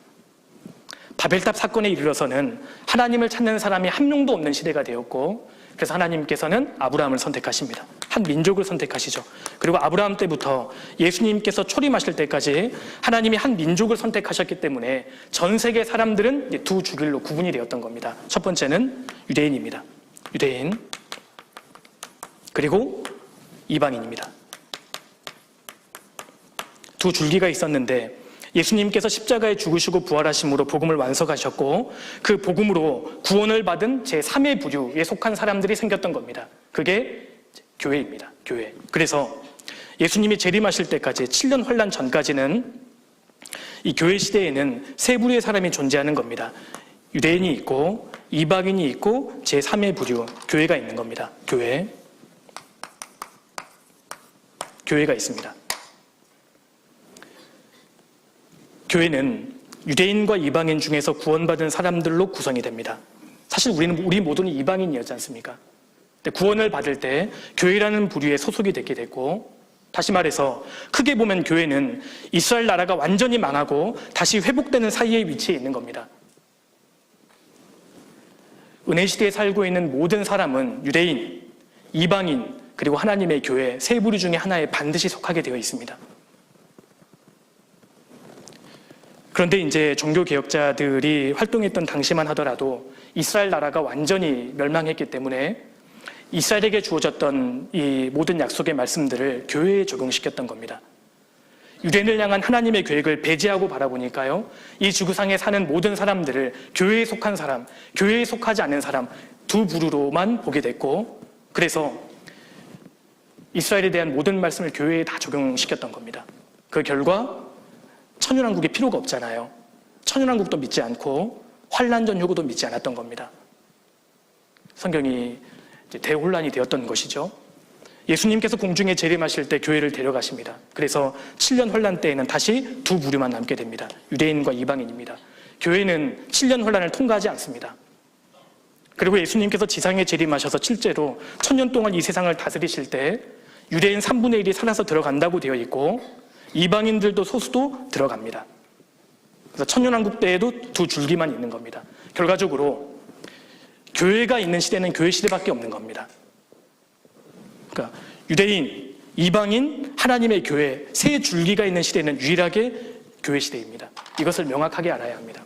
그래서 교회 시대에는 유대인이 있고 이방인도 있고 하나님의 교회가 있는 것이구나, 이것만 분명히 알아도 성경이 크게 헷갈리지 않습니다. 성경을 읽을 때 이 말씀이 유대인에게 해당되는 말씀인지, 이방인에게 해당되는 말씀인지, 교회에게 해당되는 말씀인지, 하나님을 믿지 않는 불신자에게 해당되는 말씀인지 이것을 잘 구분해야 합니다. 성경을 읽을 때 이 구절이 대상이 누구인지를 잘 구분해야 한다는 겁니다. 이게 아주 중요합니다. 이해되시죠? 그래서 중요한 것이 첫 번째로요, 교회 시대에는 세 줄기가 있구나, 이것을 이해해야 하고, 그 중요한 것이 이스라엘은 이스라엘입니다. 교회는 교회입니다. 왜 성경을 볼 때 이스라엘이라고 읽으면서 교회라고 해석하냐 그 말입니다. 그런 근거되는 말씀은 전혀 없습니다. 그래서 이스라엘을 향한 하나님의 계획이 분명히 있구나, 이것을 알아야 합니다. 이스라엘은 아브라함 때부터, 그리고 교회 시대, 그리고 7년 환란, 그리고 천년왕국 때까지 유대인들은 없어지지 않고 끝까지 존재하고 이스라엘을 향한 하나님의 계획이 있는 겁니다. 이것을 전제하고 성경을 봐야 합니다. 그럼 명확하게 성경이 해석이 되고, 더 나아가서는 요한계시록, 재림, 종말에 대한 말씀도 아주 건전하게 쉽게 풀리는 것을 느낄 수 있습니다. 이걸 딱 구분하면은요, 예수님의 재림이 두 단계로 이루어지는구나, 이것도 이해할 수 있는 겁니다. 예수님이 공중에 재림하시는 것은 유대인을 위해서가 아닙니다. 교회를 위해서인 겁니다. 7년 환란 전에 교회를 데려가시기 위해서 예수님이 공중에 재림하시는 거고, 지상에 재림하시는 것은 교회 때문이 아니거든요. 이스라엘을 위해서인 겁니다. 적그리스도의 압제 속에서 고통을 받고 있는 유대인들을 건져내어서 천년왕국으로 들이시기 위해서 지상에 재림하시는 거예요. 다시 말해서 교회를 위해서 공중에 재림하시고 이스라엘 유대인들을 위해서 지상에 재림하시는구나, 그러니까 성경이 명확하게 해석이 됐던 겁니다. 그래서 그 시대를 이렇게 구분할 수 있어야 합니다. 성경을 문자적으로 보는, 문자적으로 해석하는 이런 신학 체계를 미국에서 디스펜세이셔널리즘이라고 이야기합니다.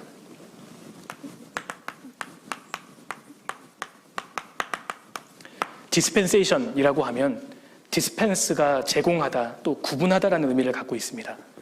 디스펜세이션은 에베소서 3장에 경륜이라는 단어가 나오잖아요. 경륜을 이렇게 번역한 겁니다.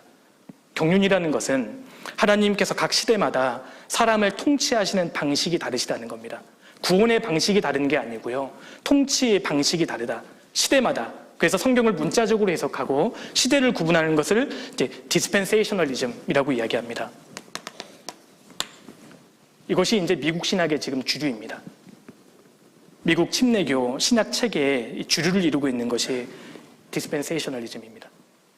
근데 이것을 이제 악의적으로 비난하기 위해서 우리나라에서는 이제 세대주의 이렇게 번역을 했죠.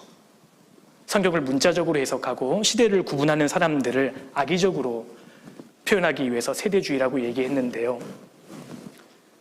사실 우리나라 50년, 60년 전까지만 하더라도 장로교 신학대학에서 세대주의를 가르쳤습니다.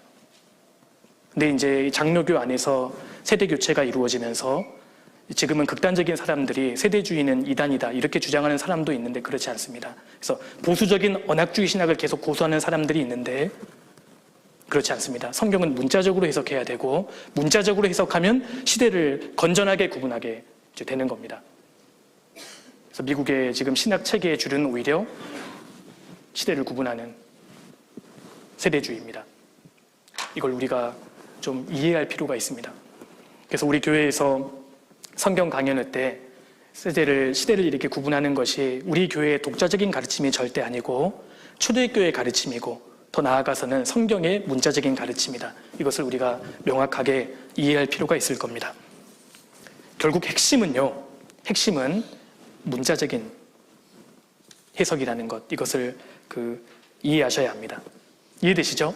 성경을 문자적으로 해석하면 이스라엘은 이스라엘이고 교회는 교회입니다. 그리고 시대를 구분할 수밖에 없습니다.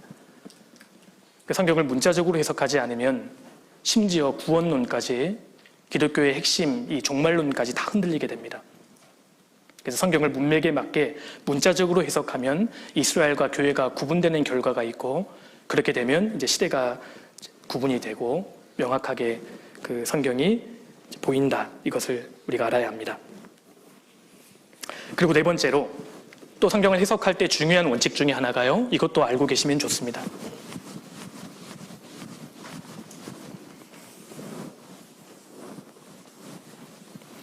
성경 해석의 원칙을 상세하게 말씀드리면 31가지로 말씀드릴 수 있는데 골라먹는 재미가 있겠죠.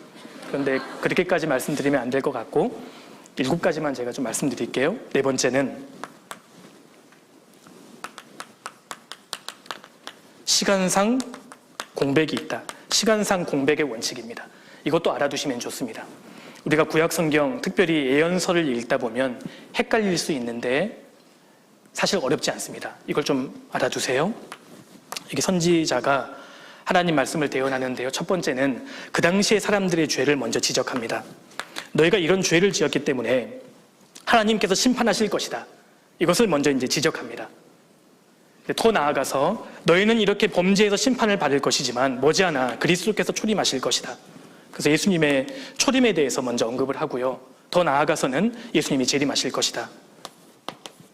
그리고 이제 유대인들은 지금 너희들은 죄를 지어 심판을 받지만 하나님이 초림하시고 예수님이 초림하시고 재림하셔서 이스라엘 중심으로 한 나라가 이루어지고 이스라엘은 축복 속에 들어간다.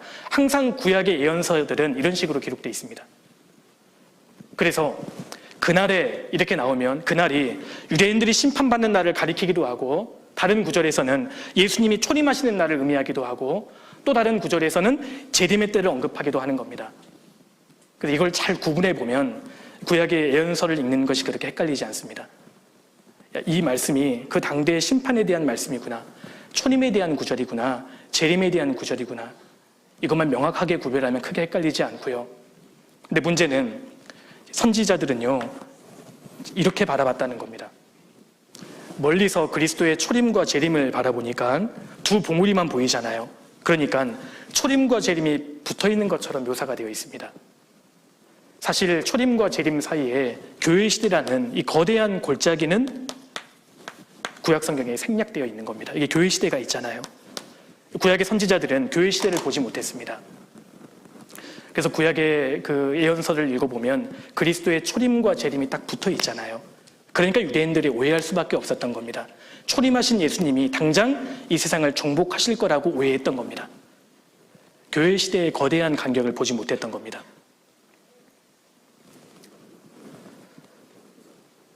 그래서 이제 이 초림과 재림 자체가 붙어 있는 것처럼, 그래서 어떤 구절은요 무엇과 무엇 이런 진술이 나왔을 때 이 과 사이에 시간상 2000년 공백이 있는 겁니다. 한번 찾아보실까요? 이사야 61장입니다.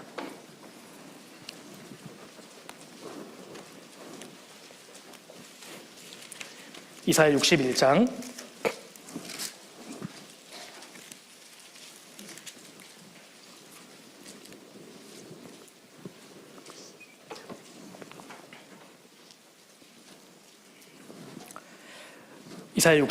1절입니다. 중요한 말씀이니까요. 알아두시면 좋겠습니다. 1절, 주 여호와의 신이 내게 임하셨으니 이는 여호와께서 내게 기름을 부으사 가난한 자에게 아름다운 소식을 전하게 하려 하심이라. 나를 보내사 마음이 상한 자를 고치며 포로된 자에게 자유를, 갇힌 자에게 노임을 전파하며 여호와의 은혜의 해와 우리 하나님의 신원의 날을 전파하여 모든 슬픈 자를 위로하되. 2절에 보시면요, 여호와의 은혜의 해는 그리스도의 초림입니다. 그런데 우리 하나님의 신혼의 날, 이건 재림이잖아요. 하나님이 신혼하시고 모든 사람에게 행한 대로 갚아주시는 그때는 재림이지 않습니까? 근데 이 구절을 우리 주님께서 누가복음 4장에서 언급하시면서 이렇게 받으셨습니다. 누가복음 4장 넘겨보겠습니다.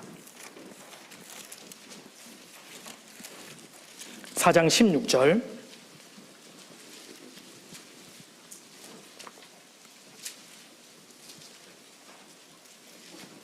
17절부터 읽겠습니다. 선지자 이사야의 글을 드리거늘 책을 펴서 이렇게 기록한 데를 찾으시니, 이사야 61장입니다. 곧 주의 성령이 내게 임하셨으니 이는 가난한 자에게 복음을 전하게 하시려고 내게 기름을 부으시고 나를 보내사 포로된 자에게 자유를, 눈먼 자에게 다시 보게 함을 전파하며 눌린 자를 자유케 하고. 19절 같이 읽겠습니다. 주의 은혜의 해를 전파하게 하려 하심이라 하였더라. 20절에요. 책을 덮어. 예수님께서 이사야 61장 1절과 2절 말씀을 인용하셨는데 생략하신 구절이 있죠. 여호와의 은혜의 해와 우리 하나님의 신혼의 날을 전파하여, 이렇게 되어 있는데요. 신혼의 날은 주님이 읽지 않으셨습니다. 의도적으로. 그리고 책을 덮으셨던 겁니다. 왜냐하면 재림 때 이루어지는 말씀이니까요. 그러니까 이스라엘 민족도 구약 성경을 보다가 헷갈렸던 이유가 초림과 재림이 붙어 있었기 때문이었습니다. 근데 주님의 초림과 재림은 상당한 시간적인 간격이 있다. 시간상의 공백의 원칙, 이것을 염두하고 성경을 읽으면 그렇게 헷갈리지 않습니다. 다니엘도 마찬가지죠. 다니엘도 지금 그 바벨론, 페르시아, 헬라, 로마까지 그리스도의 초림까지 딱 이야기하고요, 갑자기 건너뛰어서 재림의 때를 언급하지 않습니까? 다니엘서 9장 70일의 예언을 보면 26절까지는 초림에 대한 얘기인데요, 27절부터 갑자기 그가 적그리스도잖아요. 재림의 때를 언급하고 있습니다. 다른 선지자들도 마찬가지입니다. 그래서 특별히 구약의 예언서들을 공부할 때 시간상의 공백이 있다. 구약 성경은 그리스도의 초림과 재림 중심으로 기록되어 있고 그 사이에 시간상의 공백이 있다. 그것이 바로 교회 시대이다. 이것을 이해하면 성경 해석하는데 훨씬 수월할 수 있습니다. 여기까지 이해되시죠?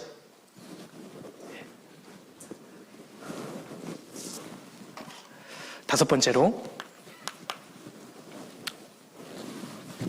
또 성경을 해석할 때 우리가 알아둬야 할 것은 분별의 원칙입니다.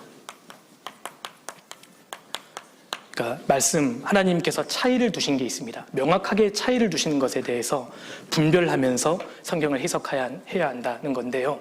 하나님께서 여러 가지의 차이를 두셨지만 우리가 명확하게 알아야 할 그 차이는 바로 은혜와 율법에 대한 차이입니다. 이것을 명확하게 우리가 구분 지을 수 있어야 합니다. 그러니까 이렇게 되어 있죠. 성경 서신서가 복잡하게 기록되어 있는 것 같지만 사실 말하고 있는 바는 아주 단순합니다. 자, 이렇게 정리해 볼 수 있습니다. 이게 이제 믿음줄이라고 가정해 보겠습니다. 믿음으로 구원을 받죠. 구원입니다. 오른쪽이 천국이고요, 왼쪽이 지옥이라고 가정해 보겠습니다. 믿음으로 구원을 받은 사람은 행위와 상관없이 천국에 가잖아요. 그렇지 못한 사람은 이제 지옥에 가는데, 이것이 이제 행위선입니다. 행위선은 이렇게 되어 있습니다. 이게 이제 행위인데요. 행위. 구원을 받지 못한 사람은 지옥에 가는데 범한 죄가 많으면 많을수록 형벌이 그만큼 커지죠. 형벌이 많아질 수밖에 없습니다. 혈벌이 뭘까요? 죄송합니다. 형벌이 커질 수밖에 없고 지은 죄가 그만큼 작아지면 형벌이 이제 작아지는 겁니다. 그러나 지옥 자체는 피할 수 없죠. 구원받은 사람은 행위에 따라서 상급을 받게 되는 겁니다. 구원을 받은 이후에 진리 가운데 살아가는 것이 많으면 많을수록 행한 대로 하나님이 상급으로 갚아주시죠. 상급은 많아지고 반대로 상급이 줄어들 수밖에 없는 겁니다. 그러니까 상급이 많고 적어지는 것은 행위와 관련이 있는 겁니다.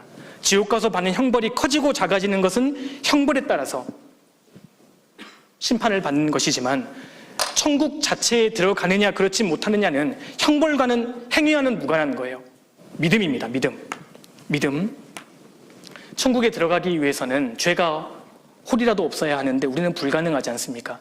예수님께서 이 땅에 오셔서 우리의 죄를 대속하시고 십자가에 죽으시고 부활하셨고 그 주님의 공로를 받아들이면, 다시 말해 믿으면 천국 갈 수 있도록 방법을 정하셨지 않습니까? 믿음으로 천국 가는 것이고 행위는 받는 형벌과 상급과 관련이 있는 겁니다. 서신서가 결국 이 말을 하고 있는 거잖아요.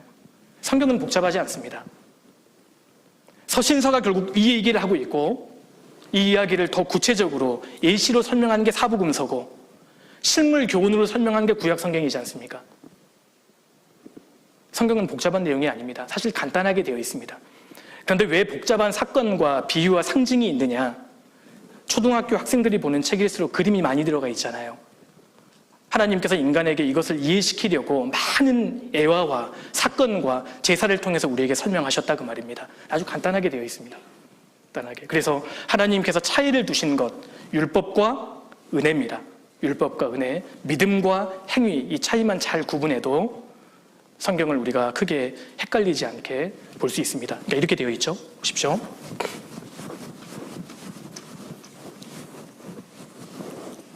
여기 하나님의 의의가 있습니다.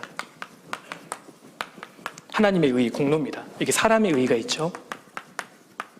사람의 의의, 사람의 공로입니다. 누가복음 23장에 나오는 예수님 오른편에 달렸던 강도 같은 경우는요, 강도는 하나님의 의의는 있었잖아요. 복음을 받아들였지 않습니까? 근데 자기 의의는, 사람의 의의는 없었습니다. 이 사람 어디 갔습니까? 천국 갔습니다. 천국. 근데 반대로 예수님 당시에 바리새인과 같은 이 서기관과 같은 종교인들은 하나님의 의의는 없었잖아요. 근데 자기가 쌓은 자기 의의는 많았습니다. 이 사람 어디 갔죠? 지옥 갔습니다. 지옥. 그런데 다윗과 같은 사람, 신약성경의 바울과 같은 사람은 하나님의 의도 있고 자기 의, 사람의 의도 있던 사람입니다. 이 사람들은 천국 갈 뿐만 아니라 받는 상급도 있지 않습니까? 다시 말해서 하나님의 의는 구원과 관련된 것이고 사람의 의, 자기 의는 상급과 관련된 겁니다. 그래서 이 믿음과 행위, 은혜와 율법, 이 차이만 우리가 잘 구분해도 성경을 바르게 해석할 수 있다. 이걸 우리가 잘 좀 분별해야 합니다. 이것이 분별의 원칙이다. 그러니까요, 구원을 받지 않는 사람이 성경을 연구하면 더 엉뚱하게 나아갈 수 있는 겁니다. 일단 사람이 먼저 거듭나야 되거든요. 구원을 받아야 성경을 아주 건전하게, 안전하게 해석할 수 있는 겁니다. 구원을 받지 않는 사람이 성경을 연구하면 연구할수록 더 사람들을 멸망으로 이끌 수 있다. 이걸 우리가 주의해야 합니다. 자, 여섯 번째로 또 이게 있습니다. 여섯 번째로 성경을 연구할 때 또 필요한 원칙 중에 하나가요, 최초 언급의 원칙이 있습니다. 최초 언급의 원칙. 이게 무슨 말이냐면요, 사실 어려운 얘기가 아닙니다. 어떤 성경의 단어나 표현이 사용되었을 때 그 의미를 명확하게 알기 위해서는 그 표현이나 단어가 성경에 최초에 어떻게 쓰였는가, 이것을 보면 그 의미를 명확하게 알 수 있다는 겁니다.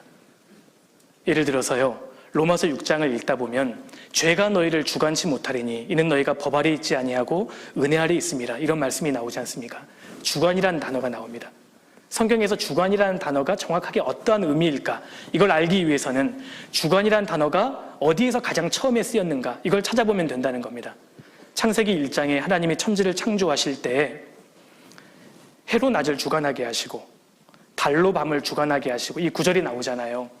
그러니까 주관이라는 이 의미는 왕노릇한다, 이런 의미인 겁니다.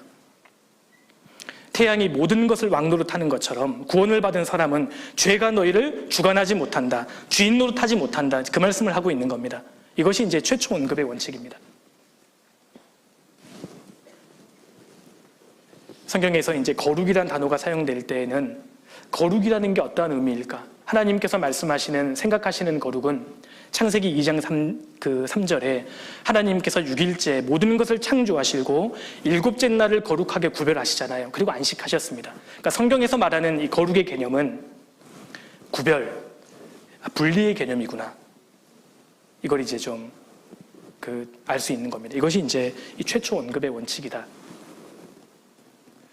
사랑이라는 단어가 최초로 쓰인 적이 창세기 22장, 아브라함이 이삭을 바칠 때 사용되고 있습니다. 최초로 내 사랑하는 독자 이삭이라고 말씀하셨잖아요.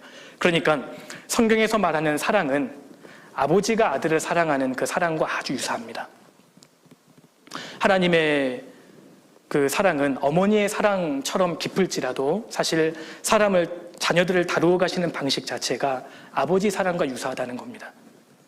그래서 최초로 성경이 사용되는 그 표현을 찾아보면 그 단어나 표현의 의미를 명확하게 알 수 있다. 이것이 이제 최초 언급의 그 원칙입니다. 어렵지 않죠? 마귀가 최초로 등장하는 장이 몇 장인 줄 아십니까? 마귀가 어떤 놈일까? 이걸 알아보기 위해서는 마귀가 최초로 등장하는 창세기 3장을 보면 되죠. 모든 짐승 중에 뱀이 가장 간교하더라. 마귀의 첫 번째 특징입니다. 간교하다. 그래서 마귀는 간교한 놈이구나. 히브리어로 아룸인데요. 아주 영리하다, 비상하다 이런 뜻입니다. 그래서 마귀가 아주 비상한 놈이구나, 간교하구나 이걸 알 수 있고, 그리고 창세기 3장에서 마귀가 계속 거짓말하잖아요. 그러니까 마귀의 대표적인 특징은 간교하고 거짓말장이라는 겁니다. 거짓말쟁이. 그래서 요한복음 8장에 예수님께서도 사탄을 가리켜서 거짓의 아비다 이렇게 말씀하셨지 않습니까? 이것이 이제 그 성경 최초 언급의 원칙이다. 이것도 우리가 좀 알고 계시면 좋고요.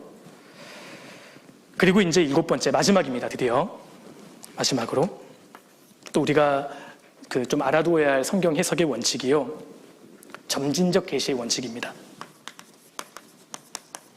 점진적 계시의 원칙, 이것도 좀 아시면 좋습니다. 이게 무슨 얘기냐면요, 하나님께서 처음부터 모든 것을 그대로 다 계시하시는 것이 아니라 성경을 통해서 점진적으로 점차 명확하게 계시해 가셨다.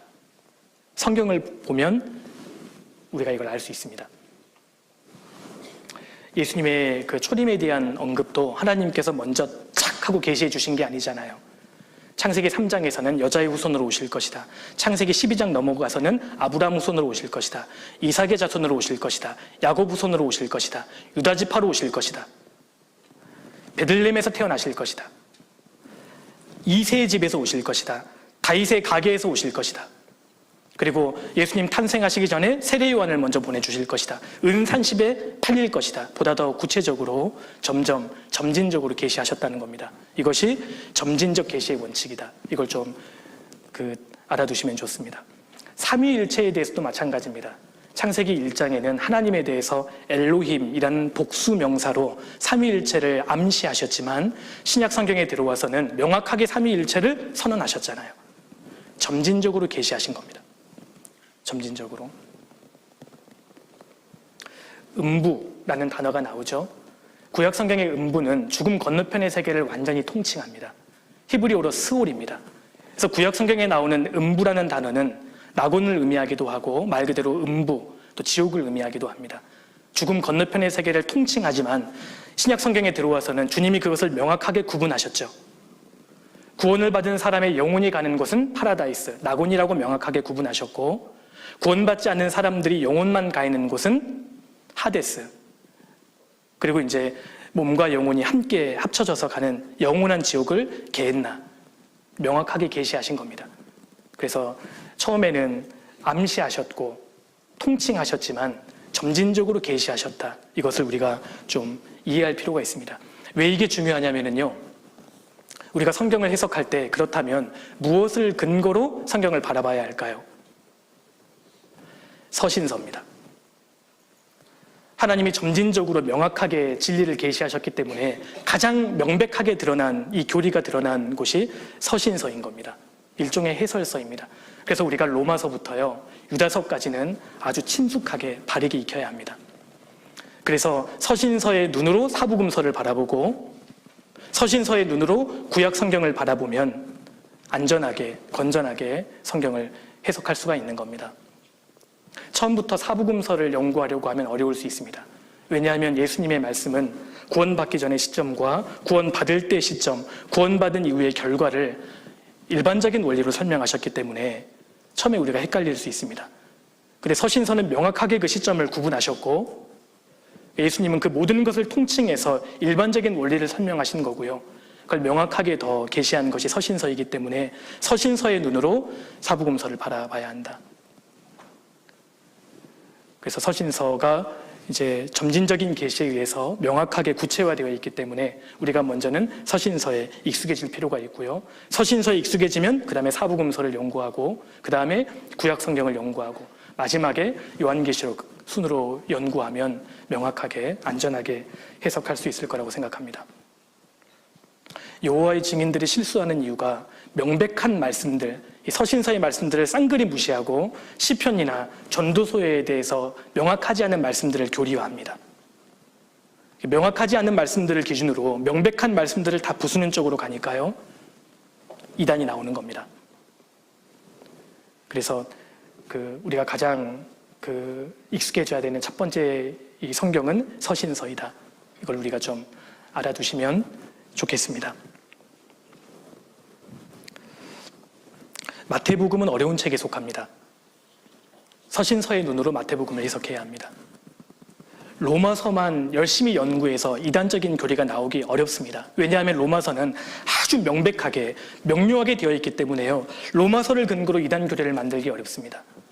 근데 마태복음을 근거로 이단 교리들이 나오잖아요.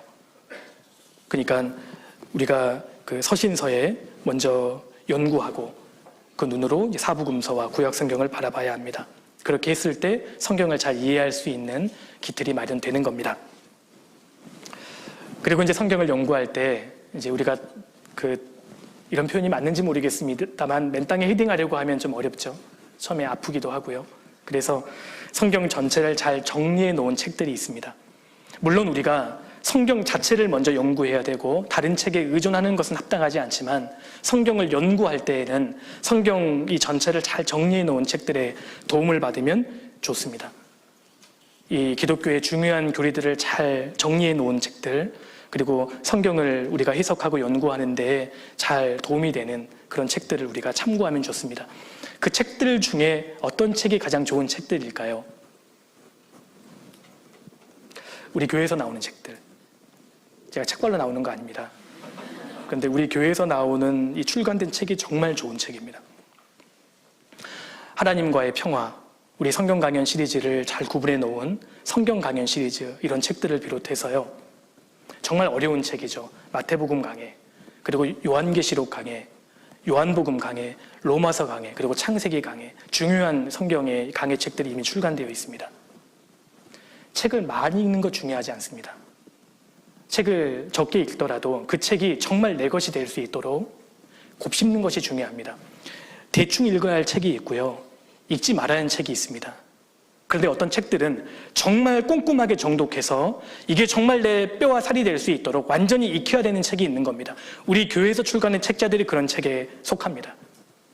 중요한 내용이 정리되어 있는 책들은 완전히 익혀서요, 진짜 내 것이 될 수 있도록 처음부터 끝까지 완전히 세밀하게 읽고 이걸 자기 것으로 만들어야 되는 겁니다. 필수적으로 읽어야 하는 책들이 있는 겁니다. 그래서 모든 해답은 성경에 있다, 대답할 것을 예비하되, 이런 책자들은 정말 우리가 완전히 숙지해서요, 마음속에 익혀야 합니다. 공부하셔야 합니다. 형제 자매님들 기억하셔야 합니다. 신앙의 성장은 읽을 때 가능해요. 신앙의 성장은 읽을 때, 독서를 통해 가능한 겁니다. 화면으로 볼 때 가능한 게 아닙니다. 그래서 지루하지만, 힘들지만 글을 읽어야 합니다. 그리고 이제 출애굽기 성막에 대한 부분을 읽을 때 혼자 읽으면 너무 어렵잖아요. 이미 성막에 대해서 잘 연구해 놓은 책들이 있지 않습니까? 가령 황금의 집이라든지 이런 책들을 참고해서 또 목사님들에게 추천을 받아서 책을 좀 읽는다면 성경을 이해하는데 훨씬 좀 도움이 될 거라고 생각합니다. 요즘은 책을 읽지 않은 시대입니다. 워낙 볼 것이 많고 영상 매체가 많으니까요. 글과 아주 익숙하지 않은 시대잖아요. 그림을 자꾸 볼수록 글과는 멀어집니다. 왜 우리 시대의 청년들이 책을 읽지 않을까? 왜 생각의 깊이가 이렇게 얕아져 있을까? 볼 것이 너무 많기 때문입니다. 읽으면서 신앙이 성장하는 거예요. 그래서 특별히 교회에서 나오는 책들을 참고해서 성경을 연구하는 데 많은 도움이 될 거라고 생각합니다. 책을 많이 읽는 거 중요하지 않습니다. 적게 읽더라도 중요한 책을 완전히 숙지할 수 있도록, 그리고 책 중에는 신령한 책들도 있습니다. 그런 책들을 읽지 않는 게 좋습니다. 그 신령한 책들, 그 책을 읽으면 금방 신앙이 성장할 것 같고 뭔가를 터득할 것 같고 그런 책들은 멀리하는 게 좋아요. 성경 자체를 읽으면 믿음의 분량에 따라 하나님이 성장시켜 주십니다. 그래서 성경 자체를 잘 이해할 수 있는 그런 책들이 좋은 책이다. 그래서 우리 교회에서 나오는 책자들을 우리가 열심히 읽고 공부해야 합니다. 성경을 연구하는데, 해석하는데 아주 중요한 원칙들 7가지만 위주로 말씀을 드렸습니다. 이 7가지의 해석의 원칙만 우리가 잘 숙지해도 성경을 우리가 읽고 해석하는 데에는 크게 어려움은 없을 거라고 생각합니다. 그리고 이제 마지막 단계죠. 진리의 말씀을 그야말로 빛나게 할 수 있는 마지막 단계입니다. 바로 순종의 단계입니다. 내가 왜 도대체 성경을 읽고 듣고 연구하고 암송하냐 그 말입니다. 순종하기 위해서입니다. 이것이 마지막 단계입니다. 순종하는 것. 우리 에스라 넘겨보시겠습니다. 에스라 7장입니다.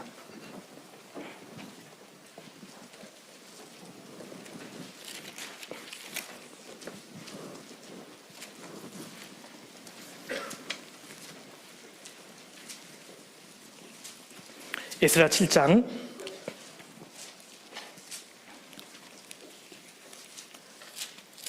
10절입니다. 10절.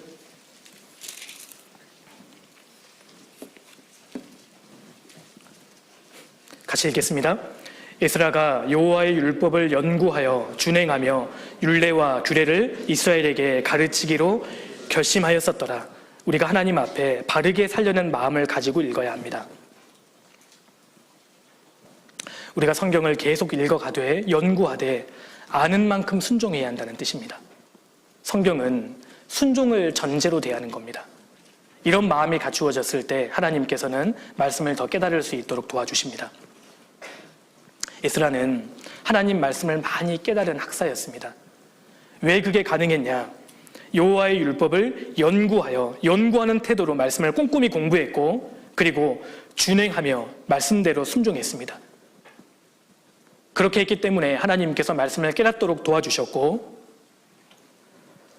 말씀을 많이 깨달으니까요, 하나님의 뜻을 알아가니까 그 말씀을 전하고 싶었던 겁니다. 그래서 율례와 규례를 이스라엘에게 가르치기로 결심하였었더라. 배우고 순종하려고 하는 사람에게 주님이 깨닫도록 도와주십니다. 그래서 성경을 대할 때 순종해야겠다는 마음 자세를 굳혀야 합니다. 이게 마지막 단계입니다. 이게 되지 않으면 말씀이 더 이상 깨달아지지 않습니다. 하나님, 말씀하옵소서, 주의 종이 듣겠나이다. 사무엘의 고백이죠. 이 마음의 자세로 우리가 말씀을 대해야 합니다. 예레미야 42장도 넘겨보시겠습니다. 예레미야 42장입니다.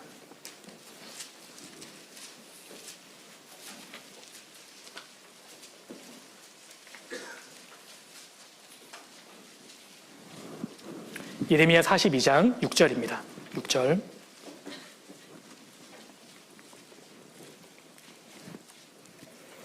우리가 당신을 우리 하나님 여호와께 보냄은 그의 목소리가 우리에게 좋고 좋지 아니함은 물론하고 청종하려 함이라. 우리가 우리 하나님 여호와의 목소리를 청종하면 우리에게 복이 있으리이다. 물론 이 말씀에서 이스라엘 백성들이 자기 마음을 속였죠. 말로는 좋고 좋지 아니함은 물론이고 하나님 말씀을 다 제가 청종하겠습니다, 이렇게 말은 했지만 결과적으로는 그렇게 하지 않았지 않습니까? 마음을 속였다, 이렇게 하나님이 책망하셨는데요, 여기 나와 있는 이 자세 자체는 옳은 태도입니다. 하나님 말씀을 대할 때 내 마음에 좋든지 그렇지 못하든지 내가 무엇이든지 청종하겠습니다. 이러한 각오로 말씀을 대해야 합니다. 내가 순종하기 쉬운 말씀만 순종하면 사울신앙이 되기 쉽습니다. 온전한 순종을 하지 않고 부분적인 순종을 하면 사울신앙이 될 가능성이 많죠. 그래서 말씀을 내 마음 가운데 채우는 마지막 단계는 순종이다. 이걸 우리가 좀 기억해야 합니다. 이제 적혀있는 5번 순종까지 말씀드렸으니까 끝난 걸로 착각하셨죠? 저도 그러면 좋겠습니다만 아직 준비된 게 몇 가지가 있는데 짧게 좀 말씀을 드려볼까 합니다. 자, 그러면 우리가 하나님 말씀을 마음 가운데 채우는 5가지의 태도가 있다고 말씀드렸습니다. 읽기, 그다음에 듣기, 암송하기, 그리고 연구하기, 마지막 순종하기인데요.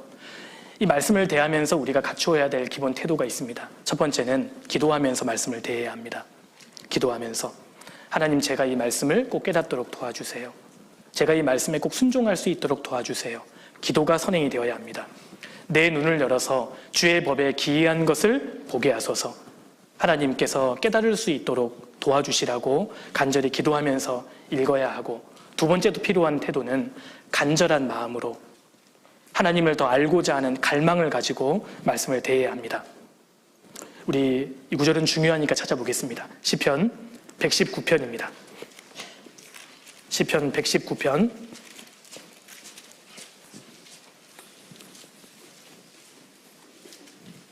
130절입니다. 130절.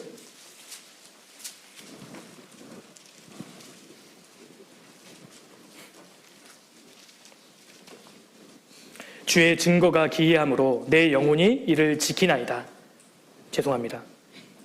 130절이죠. 130절 같이 읽겠습니다. 주의 말씀을 열무로 우둔한 자에게 비추어 깨닫게 하나이다. 131절은 제가 읽을게요. 내가 주의 계명을 사모함으로 입을 열고 헐떡였나이다.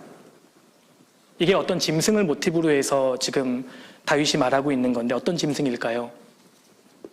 누가 개라고 하시던데 개는 아니고요. 사슴입니다. 사슴. 사슴이 시냇물을 찾기에 갈급한 모습을 모티브로 해서 지금 표현하고 있는 겁니다. 짐승 중에 물이 없으면 가장 빨리 죽는 대표적인 짐승이 사슴입니다. 사슴이 물을 찾으려고 이리 뛰고 저리 뛰는 그런 모습에서 다윗이 지금 말씀하고 있는 겁니다. 그 정도로 하나님 말씀을 사모했다는 겁니다. 그 사람을 하나님이 말씀을 깨닫도록 도와주시는 거예요. 미국에 고성경을 수집하는 그런 취미를 가진 사람이 있었답니다. 근데 그가 가진 그 성경 중에 16세기 영국 성경이 있었는데요. 이 성경책에 메리 여왕, 그 피해 여왕이 있지 않습니까? 피해 여왕, 그 메리 여왕이 신앙을 탄압할 때 많은 그리스도인들이 그 당시에 순교했는데 이 성경은 그 순교자의 피에 한번 담겨진 성경이랍니다. 그래서 성경을 펼칠 때마다 아주 조심스럽게 펼쳐야 하는데 성경 곳곳에서 발견되는 것이 핏자국하고 또 다른 게 있대요. 눈물 자국이랍니다. 그 당시에 이 청교도, 우리 믿음의 선배들이 성경 한 구절 한 구절을 읽을 때 정말 눈물을 흘리면서 간절하게 성경을 읽었다는 것을 우리가 배울 수 있습니다. 그래서 간절한 마음을 가지고 정말 갈망을 가지고 성경을 대하는 사람, 하나님께서 그 사람 인생을 특별히 도와주실 거라고 생각합니다. 성경을 바르게 익힐 수 있는 가장 좋은 방법이 마음입니다. 마음이 들어가는 것.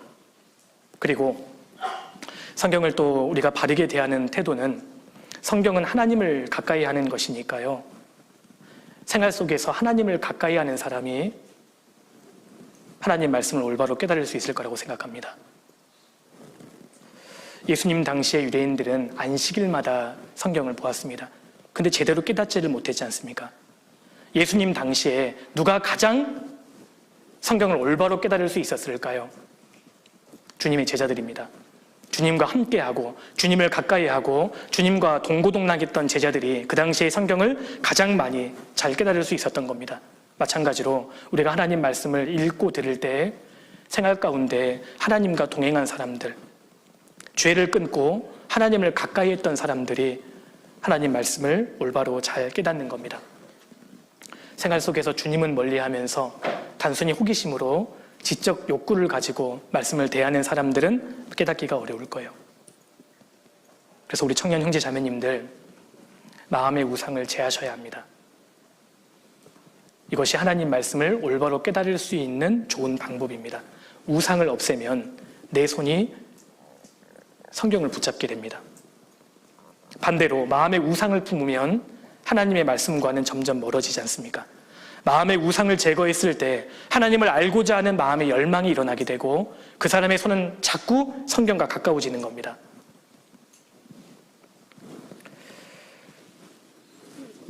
그래서 우리가 하나님과 더 가까워지고 영적으로 거인이 되기 위해서는 세상의 시끄러운 소리를 꺼야 합니다. TV를 끄세요. 스마트폰을 끌 수 있는 용기가 필요합니다. 세상의 시끄러운 소리를 듣느라 세미한 주님의 음성이 들리지 않는 겁니다.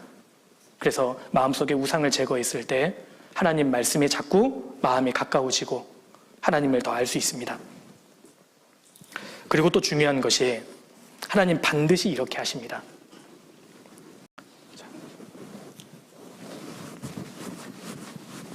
하나님은 우리로 하여금 성경을 제대로 깨닫게 하시기 위해서 이런 방법을 하나님이 사용하십니다. 한 사람이요, 하나님을 사랑하고 하나님 말씀을 가까이 해요. 말씀을 읽고 듣고 암송하고 그 말씀을 자꾸 마음에 채웁니다. 그런데 아직까지는 이 말씀이 내 이론에 불과하잖아요. 하나님께서는 이런 사람들을 주목하시고 알고 계십니다. 그래서 이 인생 가운데 이 말씀이 이론이 아니라 실제가 되게 하시려고 갑자기요, 고난을 허락하실 수 있습니다. 반드시 골짜기를 주시고 주님이 고난을 허락하십니다. 고난을 통해서 하나님 말씀이 깨달아지는 겁니다. 들은 이 이론의 말씀이 내 정말 실제가 되기 위해서 내 삶이 되고 내 간증이 되게 하시려고요. 하나님은 그 사람 인생을 꾸며서 많은 고난과 역경과 어려움을 주실 수 있다는 겁니다. 하나님이 이렇게 다루어 가십니다. 시편 119편 찾으셨죠? 71절입니다. 71절. 71절 같이 읽겠습니다. 고난당한 것이 내게 유익이라 이로 인하여 내가 주의 율례를 배우게 되었나이다. 시편 119편은 성경에서 가장 긴 장입니다. 119편의 기자가 누구인지에 대해서는 학자들마다 많은 논란이 있지만 대부분의 학자들은 다윗이었을 것이라고 봅니다. 왜냐하면 다윗은 하나님 말씀을 가장 사랑한 사람이었고 119편을 읽다 보면 하나님 말씀에 대한 사랑이 여기에 녹아져 있잖아요.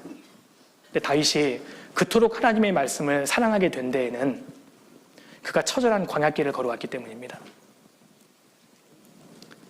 하나님의 말씀이 자기의 간증과 실제가 되게 하기 위해서 하나님께서는 대체적으로 그런 사람의 인생 가운데 고난을 허락하십니다.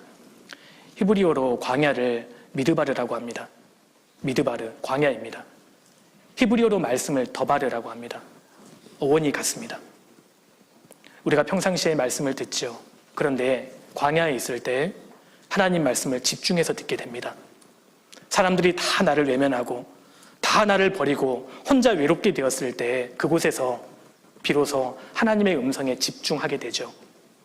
그래서 미드바르, 광야에서 더바르, 이 말씀에 정말 집중할 수 있다면 그 광야는 저주가 아니라 축복의 장소가 되어가는 겁니다. 하나님 그렇게 만드시려고 하나님 말씀을 사모하고 붙잡는 사람 인생에 고난을 대체적으로 주십니다. 58절입니다. 58절도 보시죠. 내가 전심으로 주의 은혜를 구하였사오니 주의 말씀대로 나를 긍휼히 여기소서. 이 다윗은 전심으로 주님의 은혜를 구하고 있습니다. 광야에서 목숨을 건 기도를 하는 곳이 광야이고 거기에서 하나님의 은혜의 말씀으로 채워지는 곳 역시 광야입니다. 그래서 어찌 보면 이 광야는 변장된 축복의 장소입니다. 처음에는 이 성경 말씀이 막연했는데 주님이 내 인생 가운데 많은 폭풍을 허락하실 때 이 말씀을 정말 의지하고 붙잡게 되고 내 믿음의 실체를 발견하게 되고 이 말씀이 진짜 나의 간증과 실체가 되어가는 겁니다. 진짜 말씀이 내 것이 되게 하시려고. 얼마 전에 작년에 갑자기 남편을 잃은 한 지역교회 자매님과 상담을 하게 됐습니다. 갑작스럽게 먼저 주님 품으로 간 남편 형제님이 정말 교회 안에서 주님을 위해 살려고 노력하고 전도도 열심히 했는데 갑작스러운 사고로 이 자매님이 과부가 되어버린 겁니다. 그 어머니에게는 딸이 힘들어하는 모습을 보이고 싶지 않아서 힘들지 않다. 우리 형제, 내 남편 곧 있으면 영원히 만나게 될 텐데 왜 힘들어? 이렇게 강한 모습을 보이는 자매가 이제 혼자 단둘이 얘기를 하게 되니까 울면서 물어보더라고요. 크게 두 가지를 물어봅니다. 형제를 가장 빨리 만날 수 있는 방법은 주님 공중에 재림하실 때밖에 없는 거죠. 그리고 두 번째는 인간적인 인정이 없는 채로 만난다고 들었는데 그때 만나면 내 남편이 나를 알아볼까요? 내가 아내였다는 것을 알아보고 내 아들을 알아볼까요? 이 두 가지를 물어보시는 겁니다. 제가 그런 경험을 해보지 않았는데 어떻게 위로가 가능하겠습니까? 그런 상담을 할 때는 정말 눈물 참느라 힘들죠.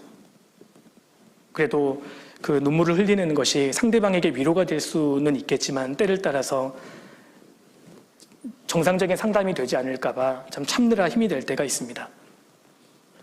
그때 우리가 정말 위로해 줄 수 있는 건 말씀밖에 없잖아요. 말씀으로 위로하면서 이 구절을 좀 찾아드렸는데요. 시편 94편, 제가 개인적으로 정말 좋아하는 말씀이기도 합니다. 94편 18절입니다. 18절. 여호와여, 나의 발이 미끄러진다 말할 때에 주의 인자하심이 나를 붙드셨사오며 내 속에 생각이 많을 때에 주의 위안이 내 영혼을 즐겁게 하시나이다. 우리가 인생을 살다 보면 내 발이 미끄러질 때가 있고 내 속에서 생각이 많아질 때가 있습니다. 그때에 나를 붙잡아주는 것은 주의 인자, 주님의 사랑이고 주님의 위로의 말씀입니다. 이런 말씀을 찾아서 보여드리니까요, 자매님이 고개를 끄덕이시면서 우시는데 제가 이 말씀을 대하는 말씀의 깊이와 그 자매님이 대하는 말씀의 깊이가 같겠습니까? 다르지 않겠습니까? 하나님은 이 말씀을 정말 내 것이 되게 하시려고 때로는 고난도 주시고 이 고난 속에서 이 말씀을 깨닫도록 만들어 가십니다. 그래서 마음고생을 많이 하고 정말 처절하게 낮아졌던 이 사람들이 성경을 살아있는 책으로 받아들이게 되고요. 사실 그래서 시편이 쉬운 책이 아닙니다. 많은 고난 속에서 이 시편 말씀이 깨달아지기 때문입니다. 그래서 말씀은 믿음의 분량 이상은 절대 깨달아지지 않습니다. 그래서 말씀 자체만 딱 보는 사람은 절대 교만해지지 않는 겁니다. 하나님께서는 믿음의 분량에 맞게 깨닫게 하시니까요, 말씀 자체만 본다면 교만해질 수 없는 겁니다. 말씀 외에 다른 것들을 보고 듣기 때문에 엉뚱해질 수 있는 것이죠. 그래서 성경 자체를 사랑하고 이 자체를 연구하는 사람은 하나님께서 믿음의 분량 안에서 깨닫도록 하시니까 문제가 생기지 않습니다. 그래서 성경을 바른 마음으로 익히게 하시려고 하나님께서 내 인생에 많은 어려움과 고난도 주시고 다른 형제 자매님들과는 다른 인생의 코스를 허락하실 수도 있다. 이것을 우리가 기억해야 합니다. 그리고 이제 함께 교제하는 가운데 또 복음을 전하는 가운데 하나님 말씀을 더 깨닫도록 만들어 가실 거라고 생각합니다. 자, 정리하겠습니다. 하나님의 말씀에 우리 인생에 붙잡히기 위해서는 내 마음에 하나님 말씀으로 채우는 것이 아주 중요하고, 그러기 위해서는 구체적으로 5가지의 태도가 요구됩니다. 하나님 말씀을 읽고, 하나님 말씀을 듣고, 외우고, 내 마음판에 새기고, 그리고 그 말씀을 공부하고 연구하고, 그리고 그 말씀에 대하여 순종하는 이런 과정을 통해서 하나님 말씀을 내 마음 가운데 채워가는 겁니다. 그렇게 되면 이런 일이 벌어집니다. 우리 사도행전 18장으로 다시 돌아가겠습니다. 사도행전 18장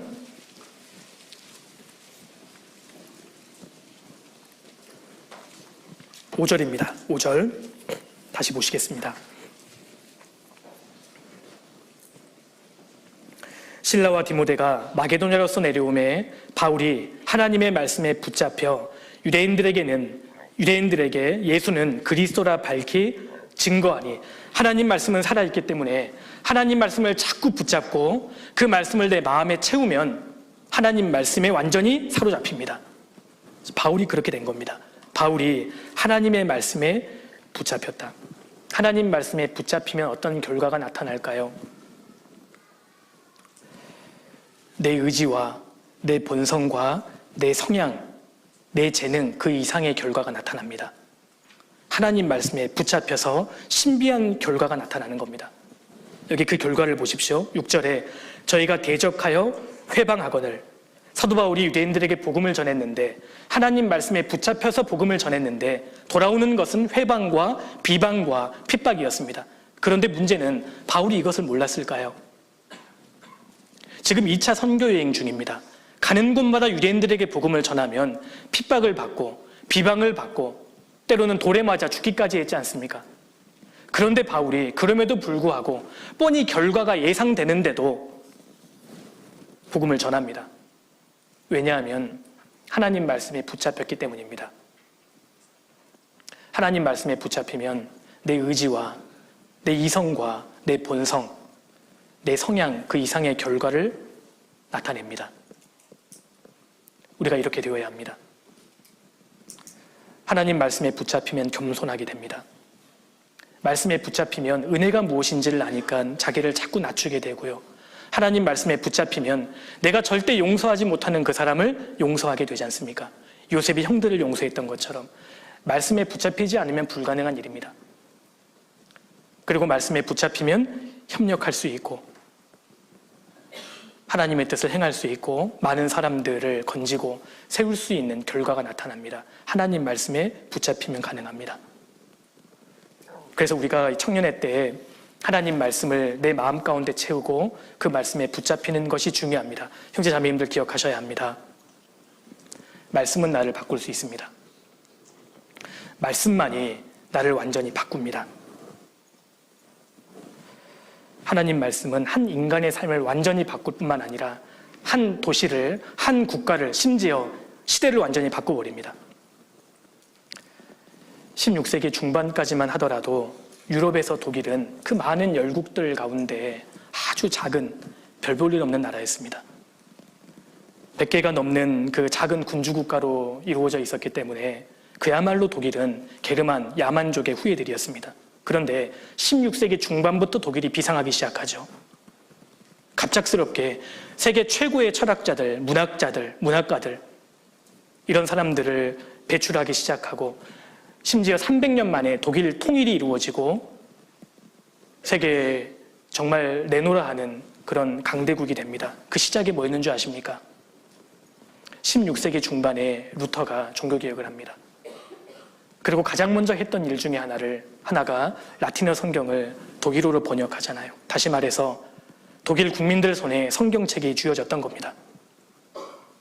성경 한 권이 그 삶의 인생을 완전히 바꿨고 나라를 바꾸고 시대를 바꿀 수 있는 겁니다. 말씀은 나를 바꿉니다. 그래서 하나님 말씀을 내 마음 가운데 자꾸 채우고 그 말씀에 붙잡히는 것이 필요하고 특별히 청년회 때에 그래서 하나님께 온전히 말씀에 붙잡혀서 귀하게 쓰임받는 저희들이 되어야 할 겁니다. 하나님이 살아계시기 때문에 하나님 말씀도 살아있습니다. 같이 기도하시겠습니다. 거룩하시고 자비로우신 아버지 하나님 참으로 감사드립니다. 저희를 젊은 시절에 구원해 주시고 주님이 함께 하시는 주의 생명의 말씀이 증거되는 이 교회 가운데 거할 수 있도록 허락해 주셔서 감사합니다. 특별히 오늘부터 3일 동안 우리 청년 특별 집회를 허락해 주셔서 정말 감사합니다. 말씀을 듣는 가운데 우리 각자의 신앙을 점검하고 또 새롭게 결단할 수 있는 시간으로 주님 채워주시고 저희가 하나님 말씀에 온전히 붙잡혀서 저희 인생이 주님께 더 귀하게 쓰임받을 수 있도록 주님 도와주옵소서. 늦은 시간 돌아가는 발걸음도 안전하게 지켜주시기를 원합니다. 저희를 언제나 사랑하시는 예수님 이름으로 기도드립니다. 아멘. 수고하셨습니다.